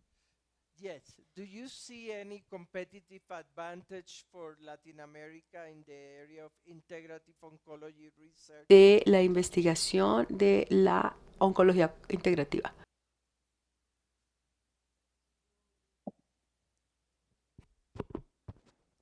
Did you hear the question, Gita?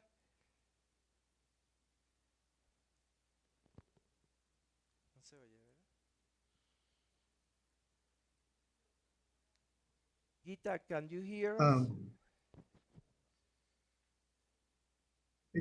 Can you type your question in the chat box? Okay. I think we are going to take a break. Vamos a hacerlo de 10 minutos porque estamos un poquito contra el tiempo. Así que 10 minutos para que So se we're going to take refresquen 10 y minutes so that you después can son las refresh. It is 11. Volvemos a las 11:10, por favor. Gracias.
especially for prevention, control, and treatment, both in Colombia and in other countries in Latin America.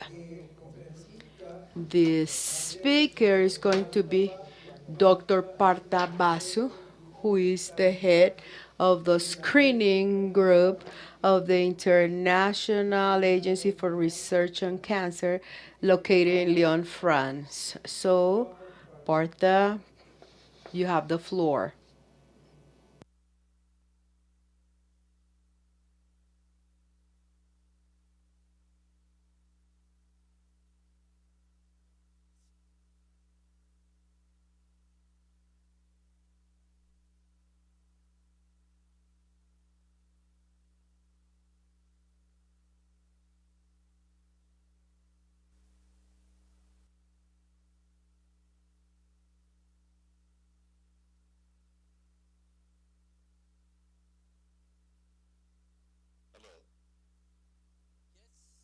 Please go ahead. Can you hear me?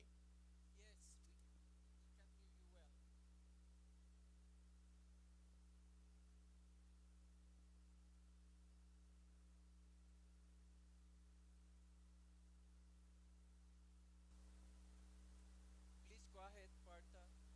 Adelante, Partha. Hello. Yes, we already introduced you. Please go ahead. Oh, No tiene micrófono.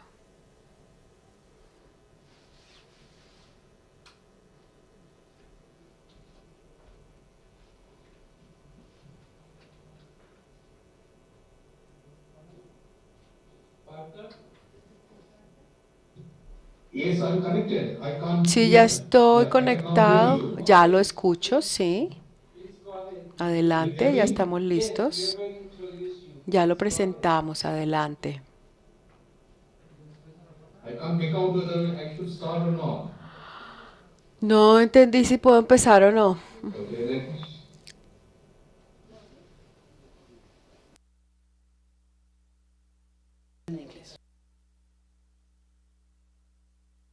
Can you see my screen?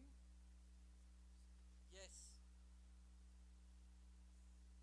Okay, thank you. Good morning, everyone. At the outset, I thank Dr. Alessandro and colleagues for inviting me to deliver this talk. One of the important indicators of quality of cancer early detection, cancer treatment services is what we call mortality to incidence ratio. That means it's the ratio of the number of cases dying from cancer and the number of new cancers being detected every year. And lower is this ratio, that means the cancer care pathway in the country is better. Say, for example, the mortality to incidence ratio in North America is 35. It is around 40 in Europe. But if you look at the Latin American countries, on an average, the mortality to incidence ratio is 0.59. And in some of the countries, like you can see Peru, Ecuador, which are in deeper color, it is even more, even higher than that. So that shows that in many of the Latin American countries, cancer is now a growing number of cancer is a burden, but also there is a problem in early detection of the cancers and making sure that the cancer patients they have good quality of treatment. And here you can see in this map that there is quite a bit of variation among the countries. Latin America, as we know, many of the countries they are, having very fast socio-economic development, and because of the economic development and along with that the changing lifestyle, we are seeing an upward trend of some of the cancers like breast cancer, colorectal cancer, as you can see in the map here or in the graph here on the right hand side. The colorectal cancer in Latin American countries is rising very fast. breast cancer has already been quite high, and then it is also still rising in the Latin American countries. But at the same time, some of the cancers which we generally expect to go down, say for example, cervical cancer, stomach cancer, lung cancer, these cancers, they still have a high incidence in Latin American countries. So it's a dual problem. On one hand, some of the lifestyle related cancers, they are going up, but at the same time, some of the cancers that we generally expect their incidence to go down with better socioeconomic condition, their incidence is still high. And also there is an issue in terms of the quality of care. Say, for example, half of the health spending in Latin American countries is through out-of-pocket private expenditure, and and half of the Latin American population, they do not have the appropriate healthcare coverage, and especially this is a major problem for the population that is living in the remote, more poorer sections of the countries.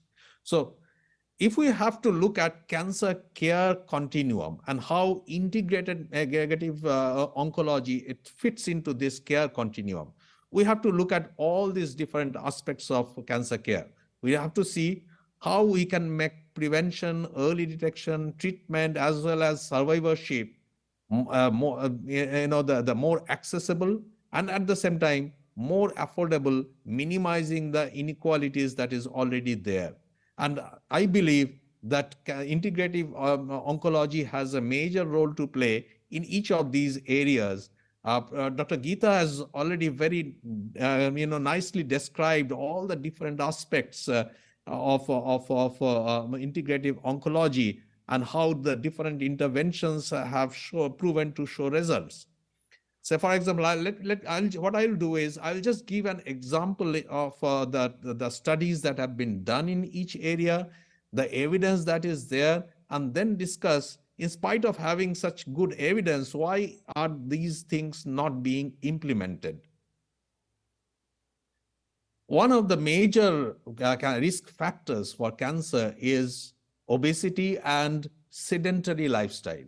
So when we think about cancer prevention, we need to see how these can be reduced. And as you can see in the map or in the graph in this, these are problems in most Latin American countries. So for example, you can see on the map, the prevalence of obesity in Brazil is as high as 22% among adult population. On the right-hand side, you can see on an average, about 30% of the adults who were surveyed, they reported not to do adequate physical activity. And in some of the countries like Colombia, it is as high as 40%. So there is a major problem, and this is essentially driving the rising incidence of breast cancer or colorectal cancer. And where lies the problem? It is just, we always say, our population, they are not aware, they don't understand these risk factors. But then more important thing is that we should provide the opportunities for the population to have adequate space, adequate infrastructure, adequate facilities to do physical activities. So many of our urban areas are too populated, too crowded, and there isn't enough open space. There isn't enough place for the children to play. So even if we keep advocating, there isn't enough scope for people to go for physical activities and prevent obesity. But then in Latin America, there is some very good example how good urban planning can help and can facilitate physical activity. The picture on the right hand side here, you can see this is a picture from Colombia that has got the longest cycling track in a city. So this is an example of how urban planning itself can create a facility. But then unfortunately, most of the countries in Latin America, they don't have this kind of facilities. So we need to think of in how integrative oncology or integrative medicine practices they can help. We have heard from Dr. Geeta that among the mind-body practices, yoga is in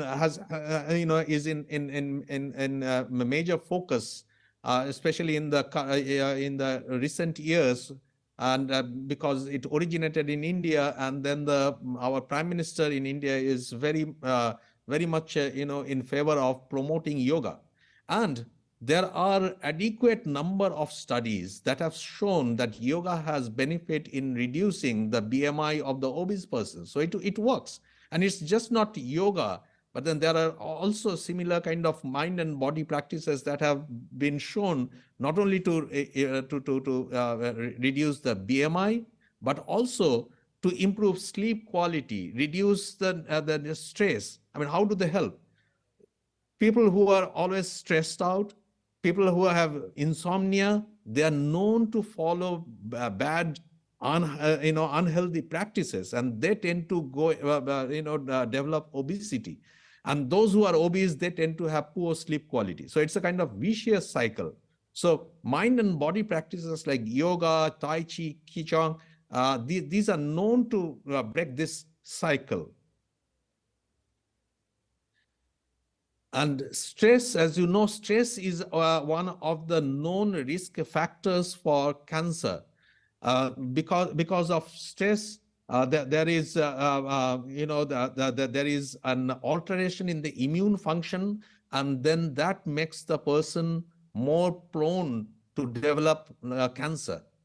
So there have been several studies that have looked at acupuncture therapy and relief of stress. So here I'm giving you one example of such a study. The study is very well done. It has a very clear hypothesis which says that the acupuncture will have a positive impact on perceived stress, and there is a control arm. So in the study arm, university students or faculty who self-identified to be stressed, and the stress level was measured with an objective score, they were included.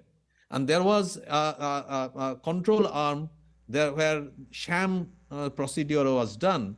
So one arm had acupuncture, another arm had sham or control procedure. They were properly randomized.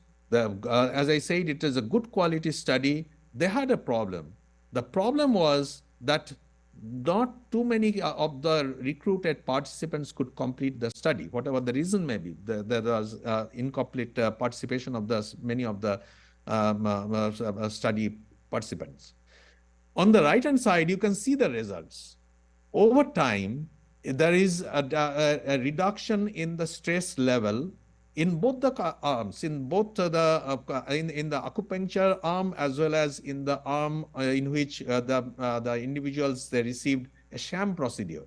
But what is interesting is that in the acupuncture arm, even after the acupuncture intervention was withdrawn, there was a sustained lower level of stress, whereas in the sham procedural arm, the stress level started going up once the acupuncture was withdrawn.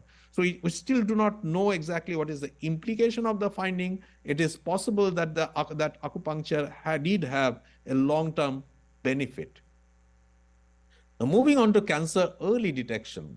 As you know, this is a major problem in most low and middle income countries, in many Latin American countries.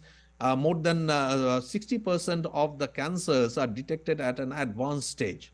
So what can we do in terms of bringing in integrative oncology or integrative medicine in this?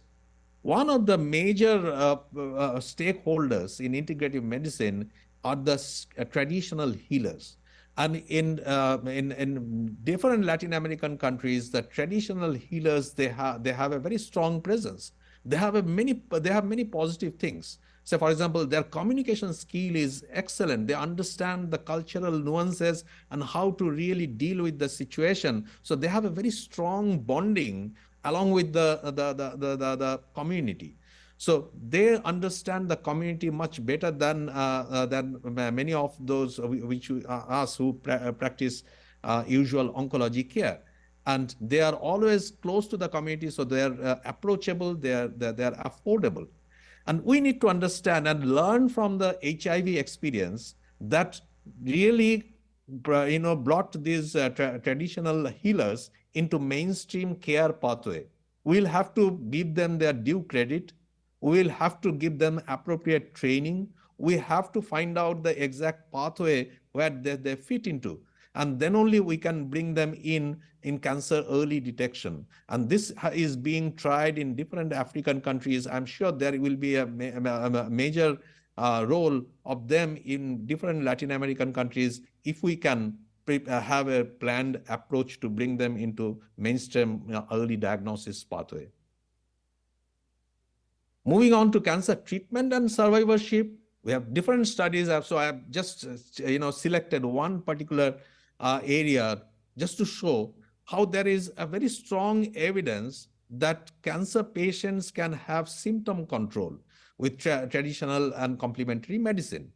We know that 80% of the cancer patients they suffer from pain, and one of the most important medicine and affordable medicine for pain is morphine. But then there has been study that has shown that the poorest countries of the world, they have the lowest availability and utilization of morphine. So we need to think of alternatives. And as an alternative, acupuncture has been again compared to sham procedure in multiple randomized controlled trials. So if you look at the picture here, you can see that multiple studies have been performed to compare acupuncture to sham procedure to get an objective reduction in pain. Almost all the studies, they have seen that with acupuncture, there is a significant reduction in pain intensity. And then there have been studies that I have highlighted. They have actually shown that with the use of acupuncture, the patients have less demand for morphine. So acupuncture helps in reducing the cancer pain, which is one of the major symptoms of cancer. There are less evidence in terms of use of plant-based products or other similar products in achieving improved outcome of cancer therapy. But then here is one of the studies that I'm showing. It is again a randomized control trial. So it's a high quality study.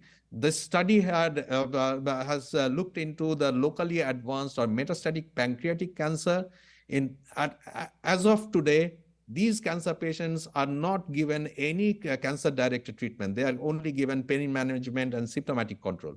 So they recruited this group of patients, and then they tried the extracts of Visca album, which is mistletoe of oak trees, and use it parenterally. That means through IV injections. And then there was, as I said, that there was a control arm which didn't receive any cancer-directed treatment. And it is a randomized trial. It's a good quality trial. And then they have recruited a good number of cancer patients. And then, as you can see in the picture on the right-hand side, interestingly, there was a significantly higher survival in the patients who received the mistletoe. And they also had better symptom control with this investigational product. So here we can see evidence from that there is role of integrative medicine in cancer prevention. There is role of integrative medicine in cancer early detection. There is role of integrative medicine in cancer in cancer symptom control, as well as maybe there is some evidence that it may improve cancer survival.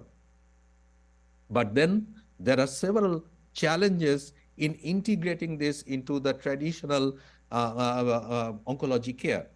So the WHO did a survey among different member states to understand what were the difficulties in doing this integration. So and then it's not a surprise to see that the most common feedback that came from the countries was that there is lack of research data. And then also there is another important feedback that came was that lack of financial support for research. So what is happening? There is some evidence for some of the interventions, but then there isn't enough evidence that can really change the practice guideline. Change of practice guideline, of course, requires evidence, but it requires something else. I will come to that. But then, in fact, doing research in traditional and complementary medicine, there are certain practical difficulties. Number one is that, you can see that there was on the right hand side, I've given some examples. There was a study that was performed to look at mistletoe and their importance in cancer, in treating cancer. And only 6% of the eligible patients, they agreed to be randomized. So the patients, they don't want to participate in this kind of trials. Another problem is contamination. A randomized controlled trial in Germany, in which they were wanted to evaluate the complementary medicine and complementary medicine, 45% patients, irrespective of whether they are in the control arm or whether they are in the intervention arm, they were already using some kind of traditional medicine. So it was very difficult to do this trial in Germany. And then many of the times the interventions are difficult to quantify. We generally look for dosage of interventions. Say, for example, yoga. How do we say how do you say how much dosage is important to improve or reduce the BMI? So quantification is a problem. And then the constituents of the natural products are highly variable and active compounds are difficult to identify. So these are the practical difficulties in traditional and complementary medicine research. But then, as I have given you examples, people have overcome these difficulties and have done good quality research, but still its acceptance is low. So when we talk about research, there are different types of research. One is preclinical research. As you know, it is essentially on animal models, cell culture models. Then we move on to intervention research. Intervention research is generally, it can be randomized or non-randomized intervention research, which gives you very good understanding of whether a particular intervention works or not. But then the evidence coming from randomized controlled trial is something which you call internally valid. That means it works very well when you have a very controlled situation where you are doing a study, you are doing a project where there is enough resources. It is to set up things. But then the external validity of the randomized controlled trial may not be high. So what do we mean by that? Say, for example, you show through a randomized controlled trial that the acupuncture works very well in symptom control. But that is not enough to say that when acupuncture goes into a real health system, it will work equally well.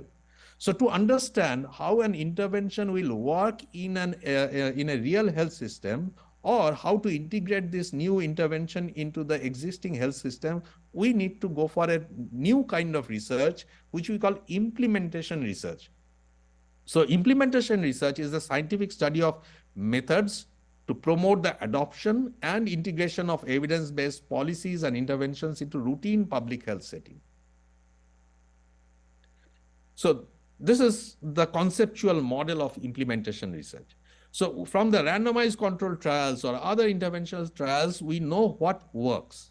So if I go back to the example of acupuncture and control of pain, we have evidence that acupuncture works in control of pain. But the question here is, how do we integrate acupuncture in the routine oncology care? At what level of facility? Do we think about putting it in the primary care, or do we have to put it in the tertiary oncology care setup? And so that is why we have to do an implementation research.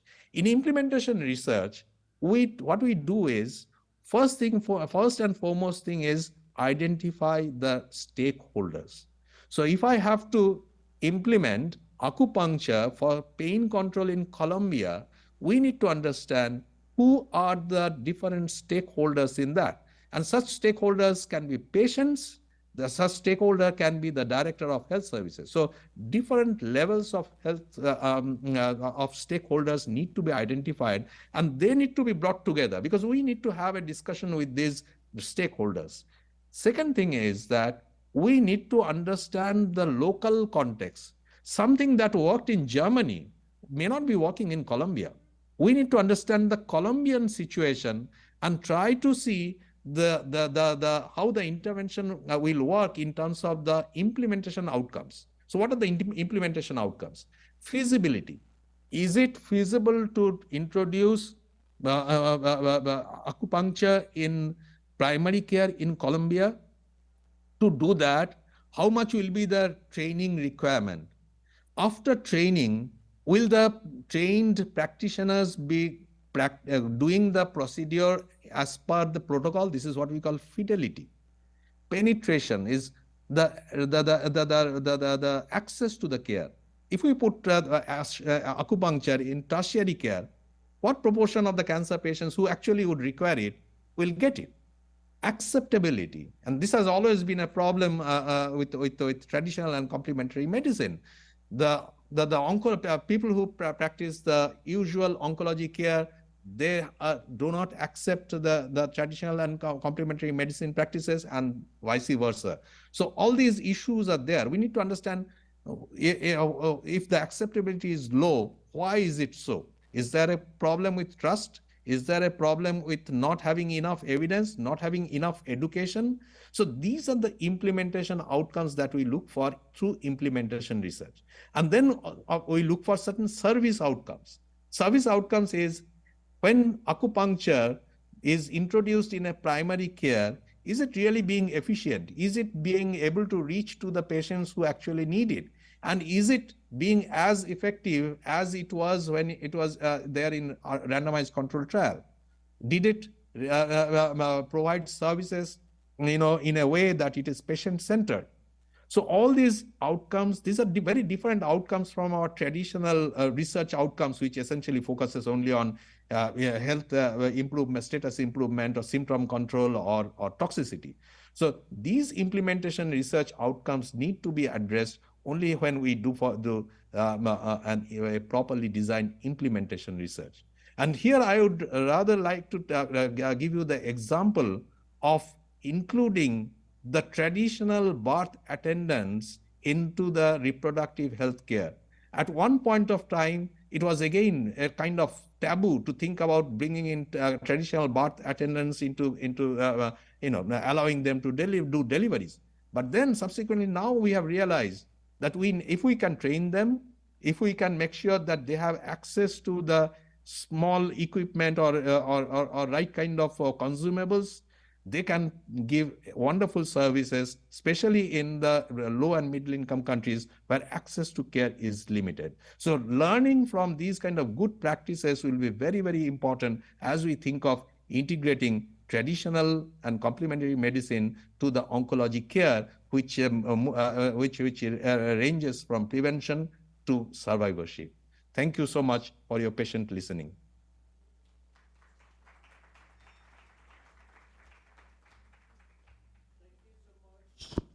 Thank you so much, Partha. Muchísimas gracias, Parta.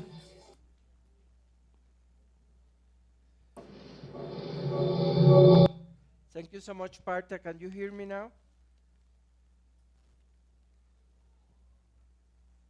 Hello. Hi, Partha. Can you hear me? Thank you for putting together algunos de los retos y oportunidades con relación a investigación en oncología integrativa a nivel global. Partha, can I ask you a question? Yes, Alejandro, your voice is Okay. not very clear. Yeah, it was very clear and complete. Can you share with us where you see... Hello? Can you share with us where you see some advantages for integrative oncology research in Latin America? I can't hear you, Alessandro. Can you hear me now?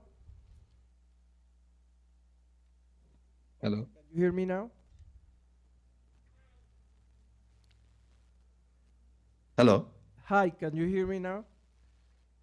Yes, probably yes. Okay, Okay. yeah, tell me. Yeah, after this comprehensive presentation, can you share with us where do you see an advantage, if any, for Latin America to be involved in integrative oncology research?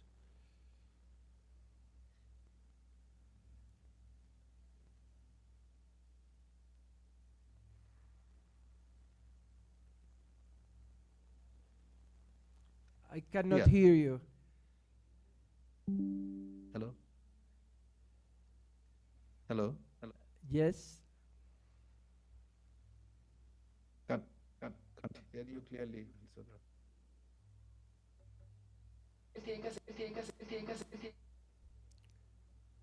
Can you hear us now?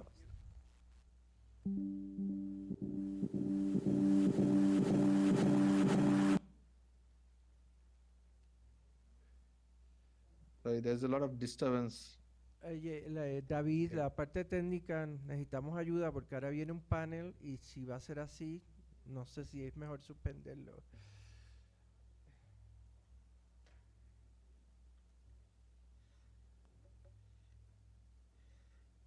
Can you hear us, Parta?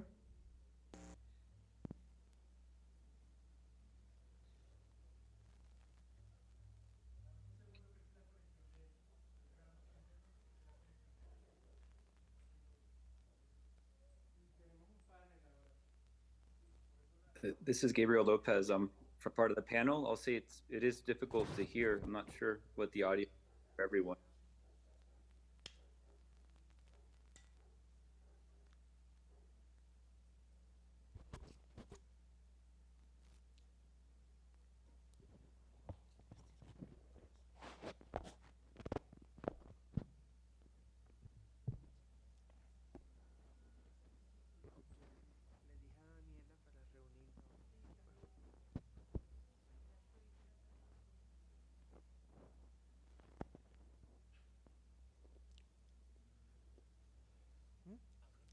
Hello?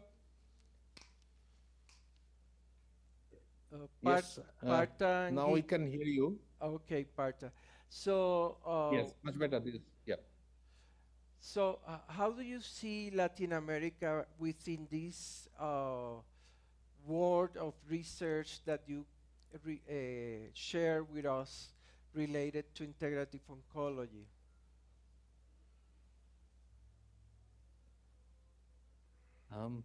Alessandro, it will be better if the translation is done after you ask the question.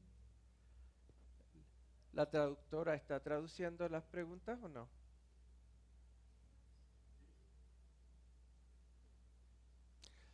So, can you hear me now? I will ask you in English.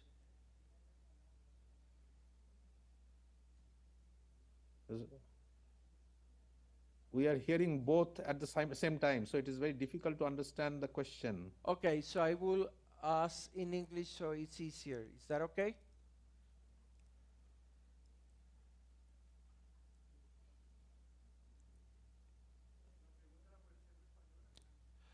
La pregunta es, en esta presentación tan completa que hizo el doctor Basu sobre los retos de la investigación en oncología integral, Research in oncology integrative, where do you see the advantages and disadvantages for Latin America?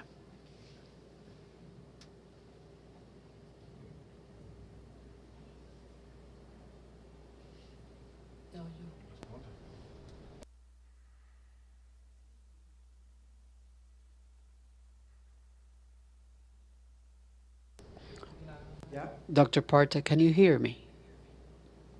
Are you hearing me? Sometimes I can hear you, sometimes not. Okay, I'm going to try to have Alejandro repeat the same question and I'll Podemos translate it. conectar a todos los que están en el panel para hablar. Can we please A ver si connect podemos all the quedar acá panel los members to see if we can La go doctora ahead Carolina and y with the panel? Parta, This means Basu y el Parta, doctor Guita, Basu, Dr. Gita, Daniel Carolina, Gallegos Daniel y Gabriel Gallegos, López. and Gabriel Lopez, please. Can we have them all connected in order to carry out our panel?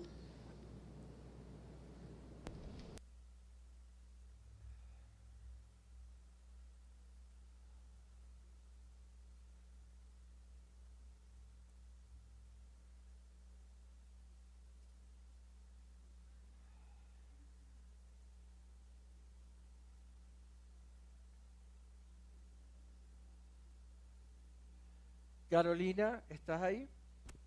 Carolina, are you there? Hola, Carolina.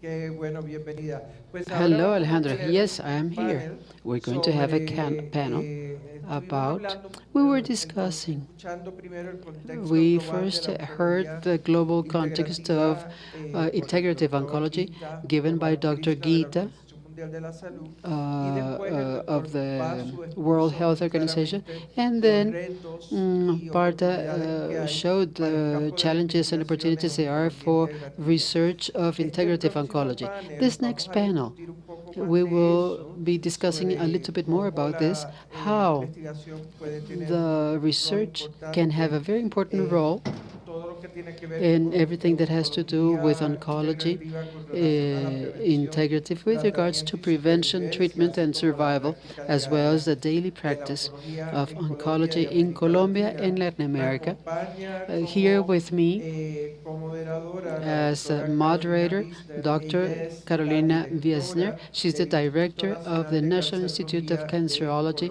in Colombia. Colombia. Y los panelistas And van the a estar panel el doctor members will Parta be Basu, que ya habló, Dr. el Parta doctor Basu, who already Daniel spoke, Gallego, Daniel Gallego, colombiano, pero trabaja en la Colombian, but Universidad he de works Carolina del in Norte North y ha Carolina estado haciendo University, algunos and he's trabajos en been doing esta some área de work la in this Organización area Panamericana de la of Salud. the El Pan doctor American Gita Health Gopal Organization. Krishna Dr. Gita de la Krishna Organización Mundial de la of the Salud World y Health el doctor Organization, Gabriel and López, Dr. que es Gabriel catedrático Lopez, asociado Associate Professor of the Integrative Medicine Center at the MD Anderson Cancer Center, best hospital worldwide from Texas, Houston. Let us begin then. Is there any idea or comment, Carolina, that you would like to share before we start the panel?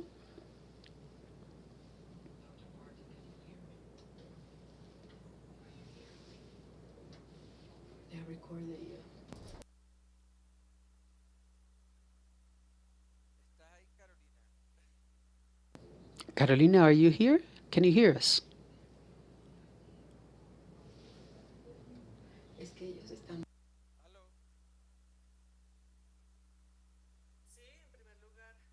Yes, first of all, Alejandro, to thank you for this great invitation to participate in this integrative oncology course. As a moderator, I am very pleased to be able to hear these important panelists, representatives of the different institutions, research institutions that could help us in increasing knowledge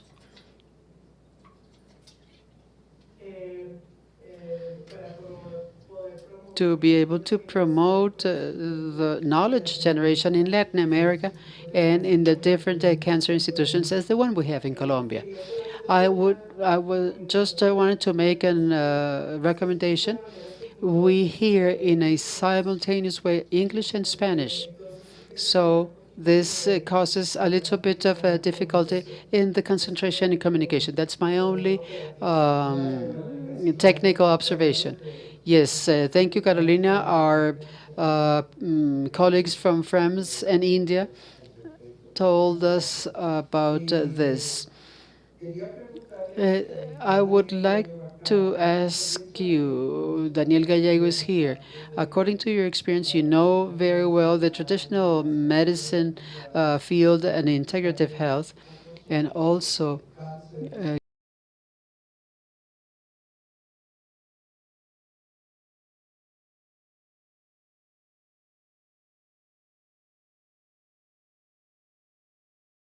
you've worked around that.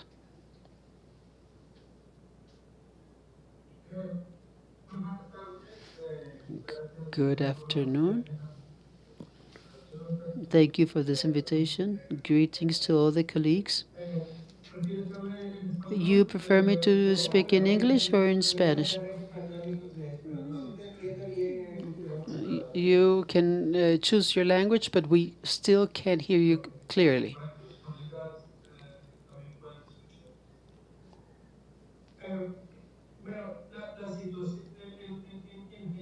In general, in Colombia, Latin America, the situation regarding the integrative oncology, it's incipient.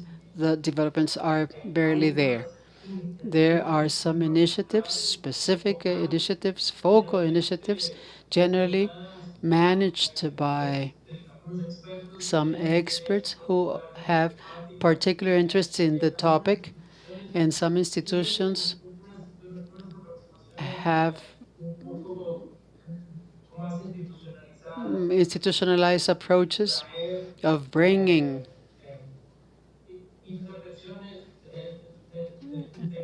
integrative interventions to the comprehensive care of oncology patients in institutional way, but these are just institutions. The great majority of initiatives are a bit isolated.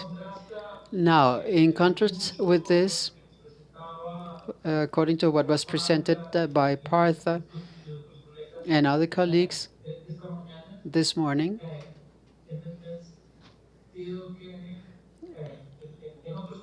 in other contexts, integration of complementary and traditional medicine in the comprehensive care of the oncological patient is done through a protocol, or it's done in a more systematic way, understanding it as an important part of the comprehensive care, not only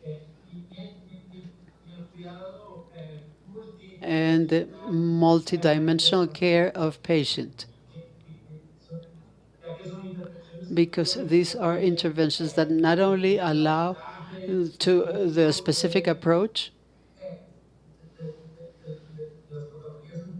of the oncological pathologies, symptoms associated,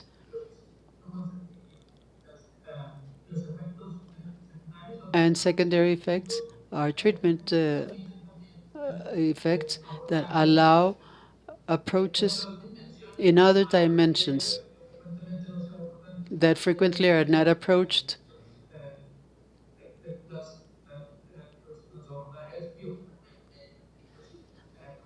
from the conventional point of view in general. Okay, thank you, Daniel. Gita, usted habló sobre ¿Habla en español?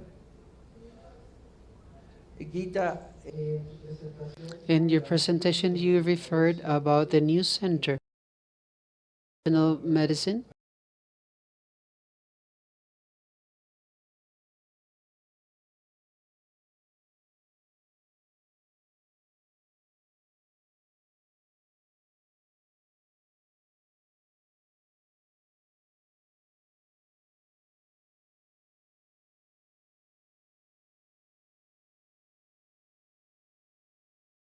Through this new center of integrative health to be opened in India.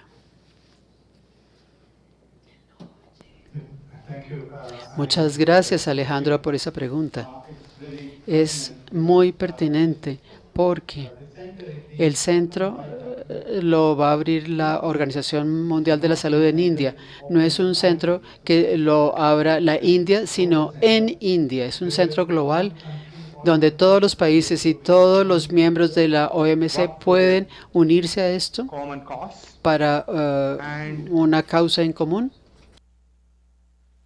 Y este centro tiene 4 áreas. Can you please close the microphone, the master microphone, while Gita... ¿Pueden por favor cerrar el micrófono del máster mientras Gita está hablando? Porque entonces...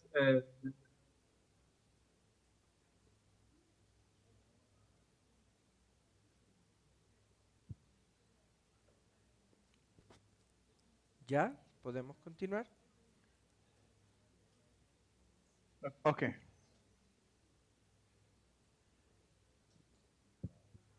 Gita, continúa. Please. Thank you. Thank you. So I think, or rather, the Global Center for Traditional Medicine will have, it is concentrating on research, and research is, as Dr. Basu has very clearly mentioned and shown, one of the main reasons why traditional medicine is not being utilized by the member states or implemented in the member states is because of lack of research or research-based evidence. There is lack of research in terms of preclinical, clinical, as well as implementation studies. The center will concentrate primarily on creating evidence, also supporting the learning process for the member states to decide how to implement the research outcomes in their countries. It will also support the member states to establish data centers where data on traditional medicine happening on the ground can be taken up and then recorded appropriately. It will also work on sustainability and also work to create innovative programs which will allow traditional medicine to be utilized by the countries. So while creating evidence through data that's already available or data being prospectively created, it will help the countries to actually implement it by through innovative methods, and that's a whole spectrum. It will also look at sustainability. Sustainability is very important because without sustainability, traditional medicine itself might not be able to exist for long. So definitely sustainability and the importance of making sure that the environment is also secure for traditional medicine and human health will be something which the Global Center for Traditional Medicine will be looking for. Ok, gracias Gita. Algo que es importante, antes del centro va a haber una conferencia internacional, un summit, y me preocupa que haya, no sé, que ese summit, esa reunión de agosto, no sea solo India y Asia y que haya representación de Latinoamérica, de África y de otros países. Y hasta el momento veo eso un poco lento, te lo digo como crítica constructiva y quisiera saber también si oncología integrativa va a ser uno de los temas, porque no está fluyendo bien la información.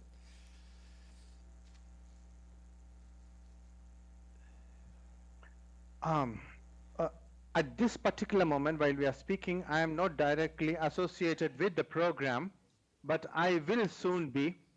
So I can tell you that it will be we will be making sure that all organizations, all countries, all member states have the equal opportunity to participate, and that's basically WHO's responsibility. And it will be basically not a concentrated event based on India or Southeast Asia or Asia itself. So it will be a global event. And I understand that the regional offices of WHO are in charge of identifying the right kind of people to participate in the program. I think that there is a component of integrative oncology, or rather component of cancer, as part of the NCD management program, which is included in the program. But as I told you, I am not directly involved with the program, so I am not sure how the programs the program is developing. But soon I should be able to give you some information. That's what I can tell you. I'm sorry about it, but this is the information that I have.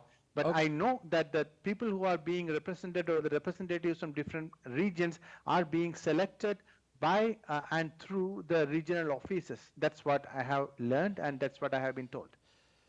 Thank you, Gita. I heard from... gracias, Gita. Escuché que el doctor Basu comentó que una de las...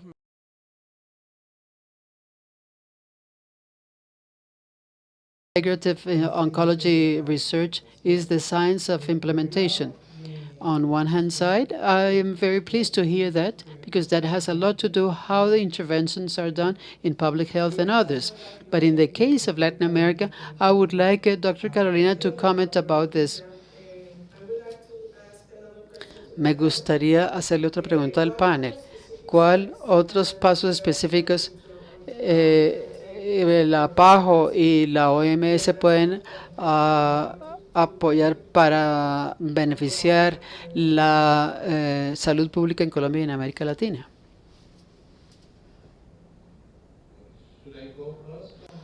¿Debo hablar yo primero?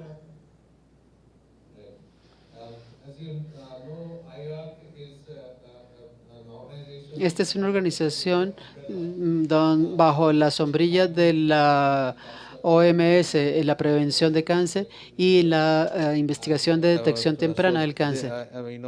We may be involved in in collaborative research. We are not a funding agency, but then we are very much interested to participate in a collaborative research where the lead can be taken by any organization in any of the countries, or can be taken by any international organization, or sometimes even we can take the lead in developing the research project. In terms of going ahead with implementation of such projects, we certainly have the right kind of infrastructure in terms of having the appropriate ethical review of the project, scientific review of the projects. So those are the things that we can certainly bring in this kind of collaboration. But then most important thing will be to identify the appropriate research question based on the information that we already have. As Dr. Geeta has presented, I also presented that there are separate different areas where there is some evidence, but then we'll have to find out how exactly we can make that evidence in such a way that will be helpful in driving the recommendations in the countries. So country level recommendation, they look for evidence in terms of efficacy, in terms of safety of the interventions, but also at the same time different implementation issues, like will be the training needs, what will be the challenges in terms of integrating it into the existing healthcare, how do we sustain this new intervention for long-term benefit. So all these things need to be looked at. So the starting point can be, developing a policy in a country to focus on research, that is, focusing on research into integrative oncology, and then bringing in the right stakeholders and having the discussion what will be the priorities for the country. Some country may decide, okay, they would like to prioritize interventions like acupuncture, whereas some other country may decide to go for body and mind interventions. So identifying the priority research areas and then designing research studies will be important. And at IARC, that is one of our capabilities, that we can help in designing research protocols and then also providing the statistical support. Thank you. Okay. Thank you very much. I'm wondering if they are listening to us in the audience, in the auditorium at the Javeriana University. Sí, está todo el mundo escuchando. Okay. Yo tengo una pregunta que se la voy a hacer a Parta, pero Carolina, me gustaría que tú comentaras también. En la exposición del doctor Basu, él argumentó la relevancia. Commented about the relevance and importance of investigation or research in the science as a way of organizing or advising the integrative stream. This is important because the implementation session has to do a lot with interventions done at public health level. It's very important to establish policies and guidelines in all the countries in the world. At international level, at least I know that CNH has done in order to have new programs of implementation sciences for the low and middle income countries. I understand that in Latin America still implementation science is a bit delayed. I don't know how you see this, Carolina, with regards to cancer. And what advice can Dr. Vasu give us about how implementation sciences advance in order to advance the integrative oncology investigation in Latin America? If Carolina, you want to address this question first, and then Dr. Basu.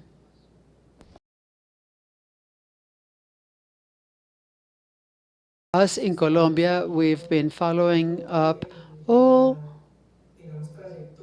the theoretical trajectory developed by NCI in the United States to implement or promote implementation science. I've been in the prevention field where many recommendations have come about. For example, prevention, the VTH screening. In spite of having all the scientific evidence and all the studies, we did pilot studies in Colombia, and we've applied theaters of implementation sciences theories in prevention field. We haven't been able to go quickly from evidence to practice. On my side, and as director of the institution, I've been very interested in the cancer care centers to include proposals from the integrative measurement onwards, but we haven't found much support for this research. My reflection is, if in the implementation of scientific evidence we've found great hurdles and barriers from different points of view, I also see very difficult the implementation of other type of therapies different from the common medicine. But if it's a strong movement, international movement with research programs and sistering programs where we could work jointly with countries or institutions that have been able to do it and have shown benefits for patients, that will be a very good opportunity. I understand the integrative oncology, especially in treatment and palliative care, but I don't see it quite clear under prevention. That's why I was pretty much interested in listening to the panel members, but I also think that this the working together with great experienced institutions and colleagues will be great. I see two important points, and thank you, Carolina. Perhaps Dr. Parta can talk about postdocs that it's supporting. And the last time I talked to Parta in Geneva, we attended the same Congress, and we talked about the possibility of including integrative oncology as one of the areas of the post-talks that will be done in the IAC. That's one thing that I would like Dr. Parta to comment. And the other one is directed to Gabriel Lopez. Gabriel works in the D. Anderson Hospital, and he coordinates these integrative oncology efforts. Gabriel has been working a lot with Chile and Brazil. However, he has a direct connection, personal level, with Colombia, and I haven't seen, not because of lack of interest of Gabriel, but perhaps lack of interest of Colombia to use that valuable resource as Gabriel is. Gabriel will participate in the GATT project meeting, and he will be like a month in Colombia. Last night we were talking about that. He has just arrived from Chile, about the possibility on how can we involve more Colombia to training people to research in integrative oncology. So, Dr. Parta, if you would like to talk a postdoc, you first, and then Gabriel to address this question. Gabriel, I would also like you to talk about how to approach or address integrative oncology to daily practice of medicine in the Anderson Cancer Center. You have an interesting model. Parta, you have the floor. Gracias. Sí, el One of the edificio de priority capacitación va a ser areas una de las... to improve integrative oncology. And IAC will be happy to contribute to this, especially in the form of getting the postdoctoral fellows to IAC. Say, for example, if some postdoctoral fellow is working in one Colombian institution and is interested in developing a protocol that can be implemented in Colombia, they can apply for a postdoctoral fellowship at IAC, and come to IAC, work with us, and develop a research protocol with us along with our statisticians. And then we can also support the postdoc in terms of helping him or her in with having the appropriate research data collection tools, including the research database. So these are the different areas that we can help. And then the postdoctoral fellow can spend 3 months, 6 months, sometimes 1 year to develop the research protocol.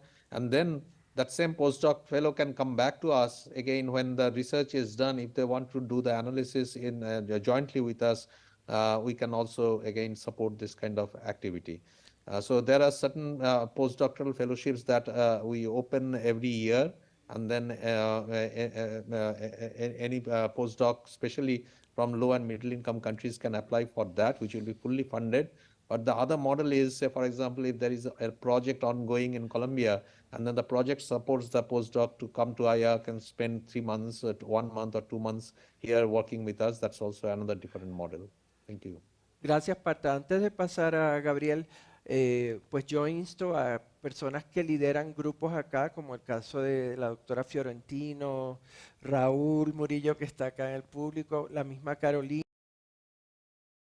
This is an opportunity to create a new generation of scientists in one of the areas that are going to support integrative oncology and implementation sciences. If you have any candidates and have competent people, you would have to compete with other people, of course, but the advantage I see is that it can be part of the work in France and other parts in Colombia. And once the protocol is finished, they can go back to France to analyze it. These are opportunities that you don't see every single day. So it's there in the health institution also. Gabriel, please to talk to us about the daily practice of integrative oncology in such an important hospital as Anderson Center, and the training you're doing in Latin America. Please, can you address those 2 points?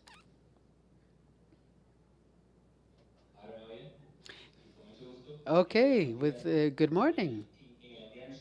In MD Anderson, the program we have of integrative medicine, it's exclusively for patients of cancer in our center.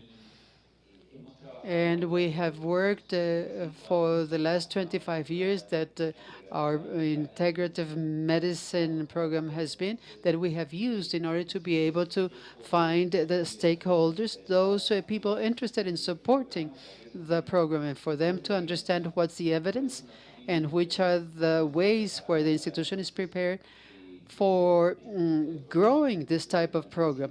At the beginning, just we started with complementary services like massages, acupuncture, medicine. And later on, we've started developing programs that have to do with change of lifestyle and implementation of nutrition programs, exercise, management of symptoms, working with a yoga therapist, a music therapist. We also have psychologists who are part of our team. So we do have a very diverse group, but not all started at the same time. It all went gradually growing throughout the years, while the institution was able to show evidence in this process of implementation. And the most important thing that we discovered throughout this process was that not only is important to have the evidence that exists, that it's published, but also to create internal evidence. For example, when we had the opportunity of giving massages to patients, we thought about this like a clinical lab.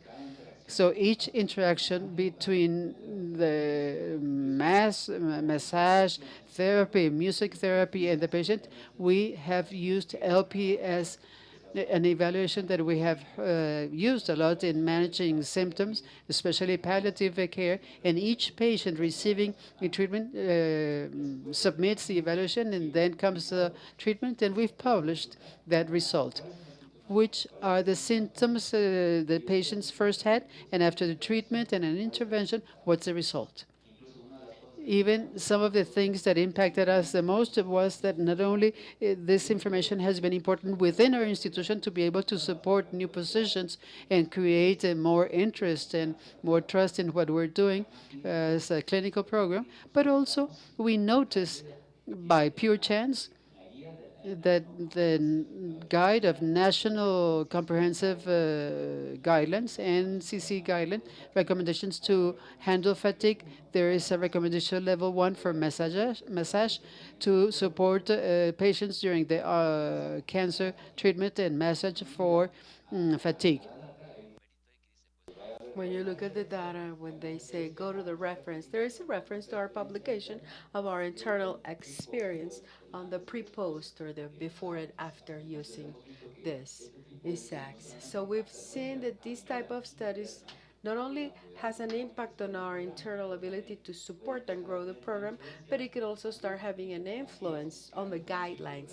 It's like creating a circle. The guideline helps to accept the treatment, will learn, and that reinforces the data needed for those guides to continue to be alive or active, if you will. And then new data can be created that can continue to support that type of recommendations. An important thing that I would like to mention that I heard before is that the concept of having the stakeholders to support the integrative medicine programs. And something I found important in the experience I've had working in Mexico City, INCAM, also working with the Clínica Alemana in Santiago in Chile, the program over Einstein in Brazil. Those programs have different levels of evolution on their integrative medicine programs. And what I have seen is that in many of the places, those people that are in leadership positions have very different ideas as to what oncological integrative medicine is. One person has the idea that they're going to support this, the other one is going to support this other thing, and everybody has such different ideas that is why there is a confusion.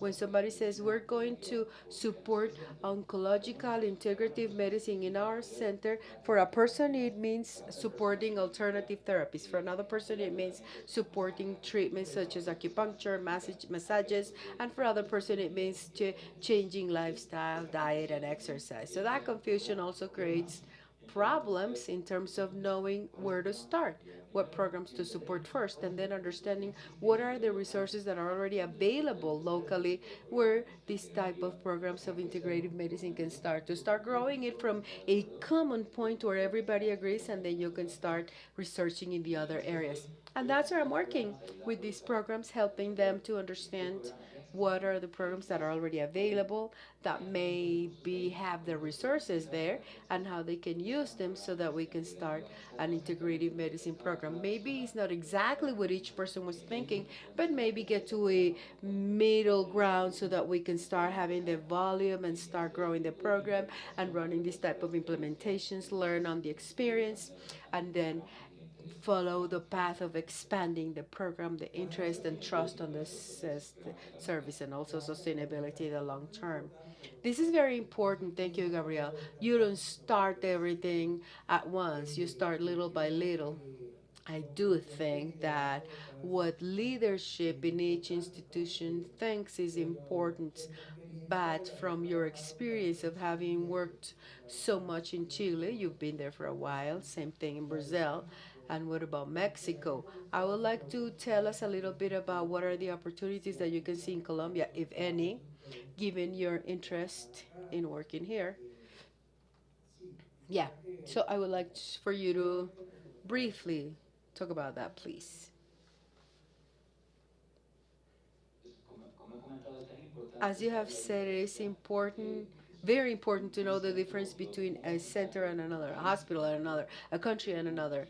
So, yeah, I would love to be able to learn more about the experience of oncological integrative medicine in Colombia, for example, but also understand that Colombia is a country, but each center has a different culture, and each center, clinical center, has their own population of patients that have very different needs.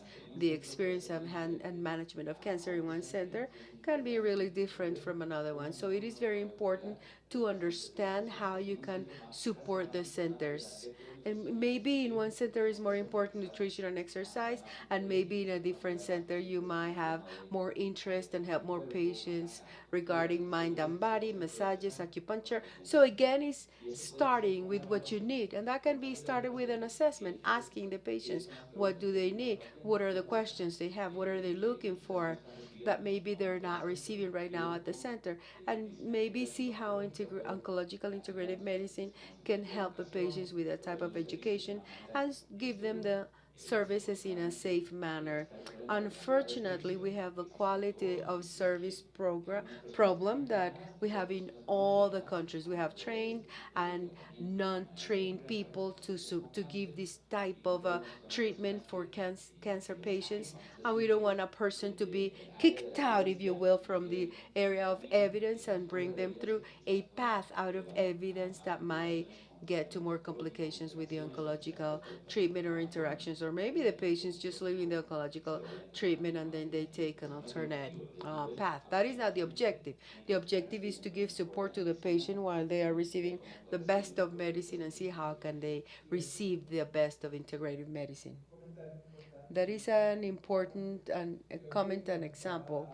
I think that when I was talking this morning, I talked about a case that we had in Brazil, in Iquitos. We were screening cervix cancer. Today we have a lot of molecular diagnosis. Everything was going well until the patients of ended up being diagnosed, and we had a protocol for a treatment that NCI had developed. And what happened was that they would go with the shamans and they would not continue with the treatment. I'm not saying that is good or bad. Maybe they could have had the best of both worlds. NCI then, as an institution, as professionals, if we bring that to the leadership, we cannot forget about these patients. Shouldn't we change? I mean, don't you think we need to change and then integrate? And then we had some significant scientific questions, and that really is referring to what Gabriel just said. Do we have any questions in the audience? I can't see. Daniel Gallego, you have a question? I cannot see the audience. Does the audience have any questions? The people in the audience. I do have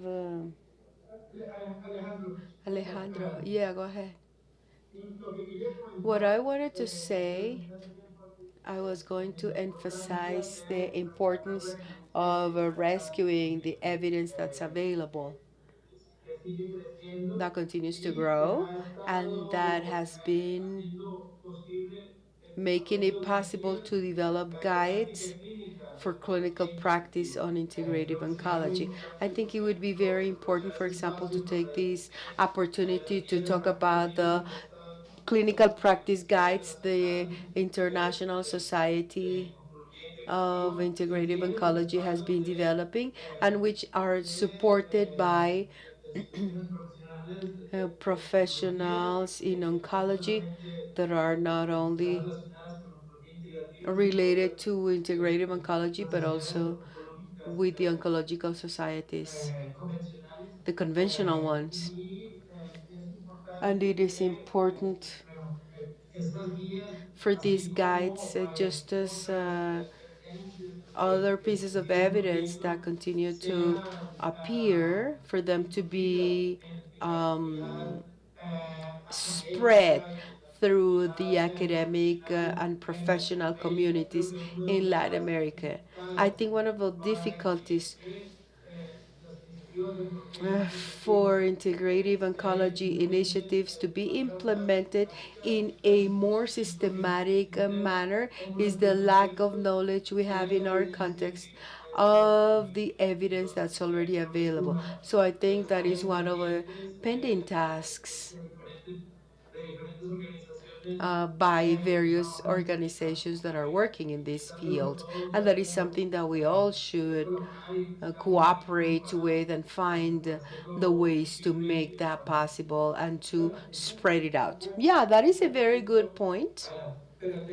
But I understand that there is interest for the from the Integrative Oncology Society, ASCO, and other organizations. As I understand, the Pan American Organization of Health had committed through the virtual library in Brazil, not just in oncology, but also to do like some type of cadastre of the various practices for them to also be available in Spanish, English, and Portuguese. I know there was a lot of noise from the OPS, but has something happened, or where are we on that regard?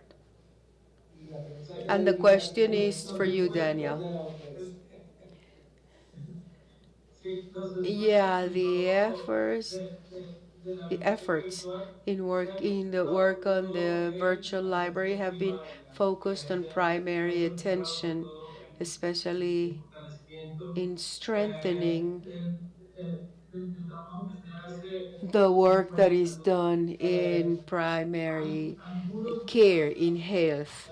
There are some of the members, because this work on the virtual library has been supported by NGOs regarding the changes of the infrastructure. Especially the work is done by a regional network of actors, which are the ones that make it possible to manage this virtual library. There are some participants in this network that work specifically in integrative oncology, especially in Brazil and in Argentina. And some efforts have been carried out at that level, but I think we still need a greater joint work by the network and also by the contribution the OPS may contribute to strengthen the operation of this library so that the information can get to the various levels, because it continues to be kind of trapped. It is available, but access to that information continues to be very restricted.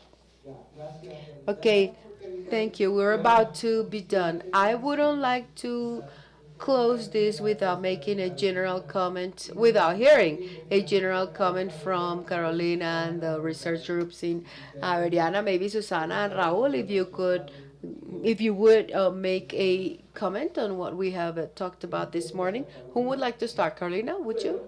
Yeah, sure. Okay, so I don't see so I can't see Susana and Raul from here.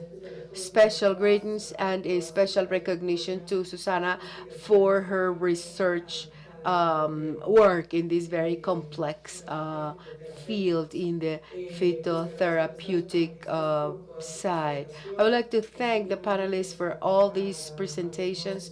This is an interesting moment to open new spaces in research and implementation of the practice at the hospital level. I found it very interesting what Gabriel said, where he said that it is important to be able to differentiate the needs each one of the patients have and always take that as a departing point.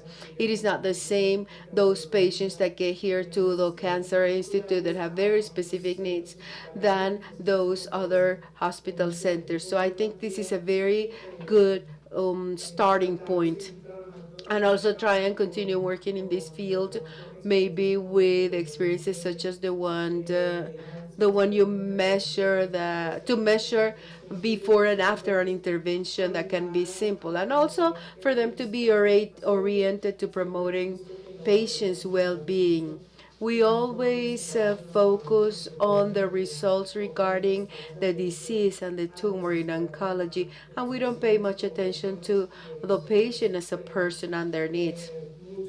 And there is a long way to go in that field. So thank you, Alejandro, for this opportunity and the contact with the international agencies, and to to get to know their experiences has been really a pleasant experience. Thank you very much to you all.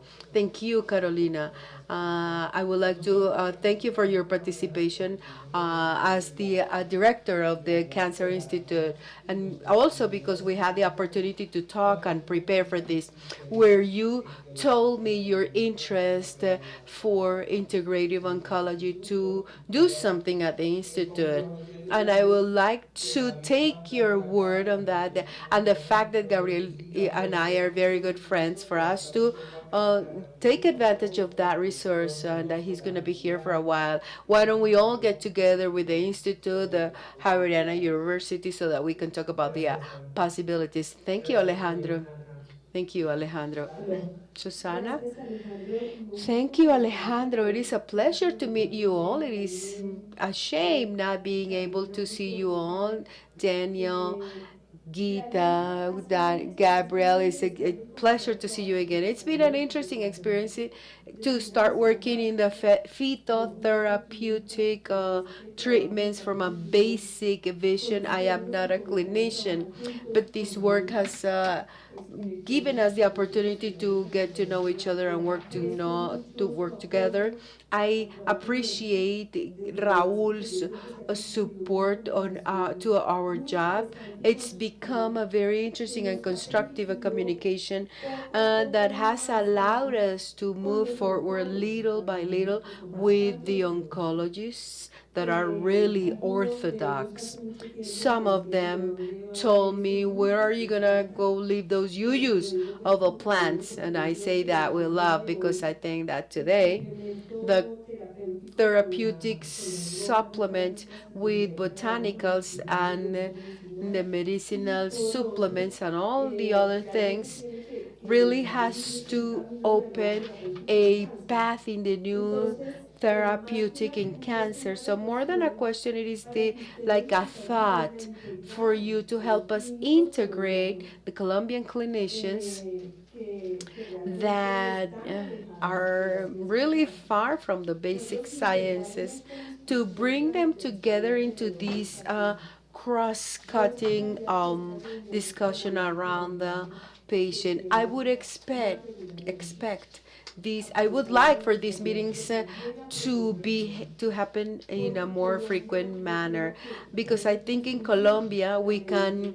spread integrative medicine, especially integrative oncology, in the northern part of the American continent. I think we can lead a very interesting process that will also have a very significant result on the economy of healthcare in Colombia. So I would really like to thank you for your participation, but I would like to invite you all to continue participating and leading hand in hand with Raul, Carolina. Hopefully, we can meet together in person, Carolina, for the Instituto de Cancerología and the National Institute of Health, to be able to integrate a new vision of healthcare that is less industrialized, that depends less on pharmaceutical and more humane.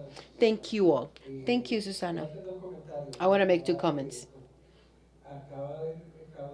I just received a message from the Deputy Director of the Global Health Center of the NIH. I told her a little bit about the implementation sciences, and she says that that is an area that they have decided to approach, and they have good examples in Peru, and she would love to have some examples of Colombia. She will be addressing us on Thursday on opportunities for training and research. I just wanted to tell you that piece of good news. And before that, I think Raul is going to make a comment. But before that, I would like to say that I think the opportunity is there. Not long ago, I was here in a global health symposium. It was 90% of students, and I was amazed to see that everybody knew what a integrative oncology was before they heard our conference. And there were a lot of people interested in Raul's son, who is studying medicine, because he said he was interested in this and that. And to me, that is a sign of hope for this new generation of doctors and health professionals to see these things in a more humane manner from the point of view of the patients and their relatives, because we work for them, regardless of what field we are in healthcare. Raul, do you have a comment? Thank you, Alejandro. I would also like to thank all the panelists. I think this session and the ones that are coming are very important for this initiative. We are here in this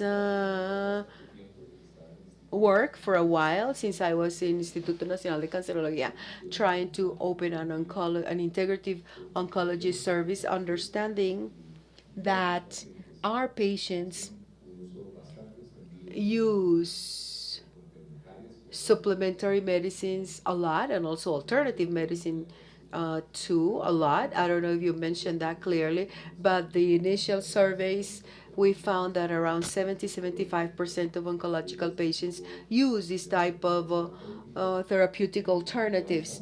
Also, we're trying to collect information for all the country about the practices the oncological patients are using right now. And I think it is a starting point so that we can start talking a little bit about the type of research that we can do later on. It's not an easy path. It's been very complex. Susanna mentioned how skeptical that we are in allopathic medicine, as Carolina said. I think, in a way, the fact that the WHO and PAHO have some alternatives around that, and having Andy Anderson, we are going to be able to have them very soon. I think it starts generating a different vision of the medical community, because that's the way we are, unfortunately. Because if we start here, we think it is just mambo jumbo, but if it comes from MD Anderson from the WHO, maybe the vision is going to be different regarding the alternatives and the possibilities they might offer. I must say that it is not easy to find people that will work here in a very well supported manner, that have an integration dialogue ability. It is not easy to sit down before an oncology meeting. It is really kind of receiving a lot of skepticism from these oncologists. Getting a communication with them from the oncology around this, it's hard sometimes. It is a long process, but we're starting, and I hope we can have a long resilience to be able to talk about vision and how to manage an oncological patient, and to continue working the fact that we have a school of sciences that works so hard in this is also capacity that not many institutions have in the country, and we hope we can continue working with the people that have been in this panel. Thank you very much, Raul. That is very important. You have two schools, medicine and sciences, that are solid and that have expressed their interest. So I see that with hope. I want to say that we have Slow Catering, the director of Integrative Oncology. Besides MD Anderson, we're talking about the two best hospitals on oncology in the world, and he's really interested in participating. We're going to have Gabriela and Dr. Jumbao too. The other thing is that these centers, these hospitals, they receive funds from NCI, and they are part of a network of oncological network. And part of their mission is to work with the people, the researchers, and not necessarily that has to be new money, because they receive grants to disseminate everything that has to do with public health, especially in cancer, around the world. So I would like to bring that up, because a lot of people don't know about that. Oh, they say it's located in MD Anderson, but they do have some guides to have comprehensive cancer centers that are supported by NCI. That's another opportunity. We took longer, yeah, a little bit, due to the welcoming session and then some technical issues that we had. But in general, I do feel that we were up to a good start. We've had a lot of dialogue, and tomorrow we're going to focus more on research and the applications to the daily practice of medicine, and then we will have a whole session on natural products that, as has been said here, is difficult, is complex, but it is very important to address. So I would like to thank you all the speakers, Dr. Gita Kubalakrishna, Dr. Partha Basu, Dr. Gabriel Lopez, Daniel Gallego, Dr. Carolina Wisner. I think I'm not forgetting anybody, right, out of the people who participated today. And our invitation, both virtually and in presence, to continue to come. And any questions, please feel free to make them. Thank you very much, and we'll see you tomorrow at 9 o'clock in the morning. Thank you.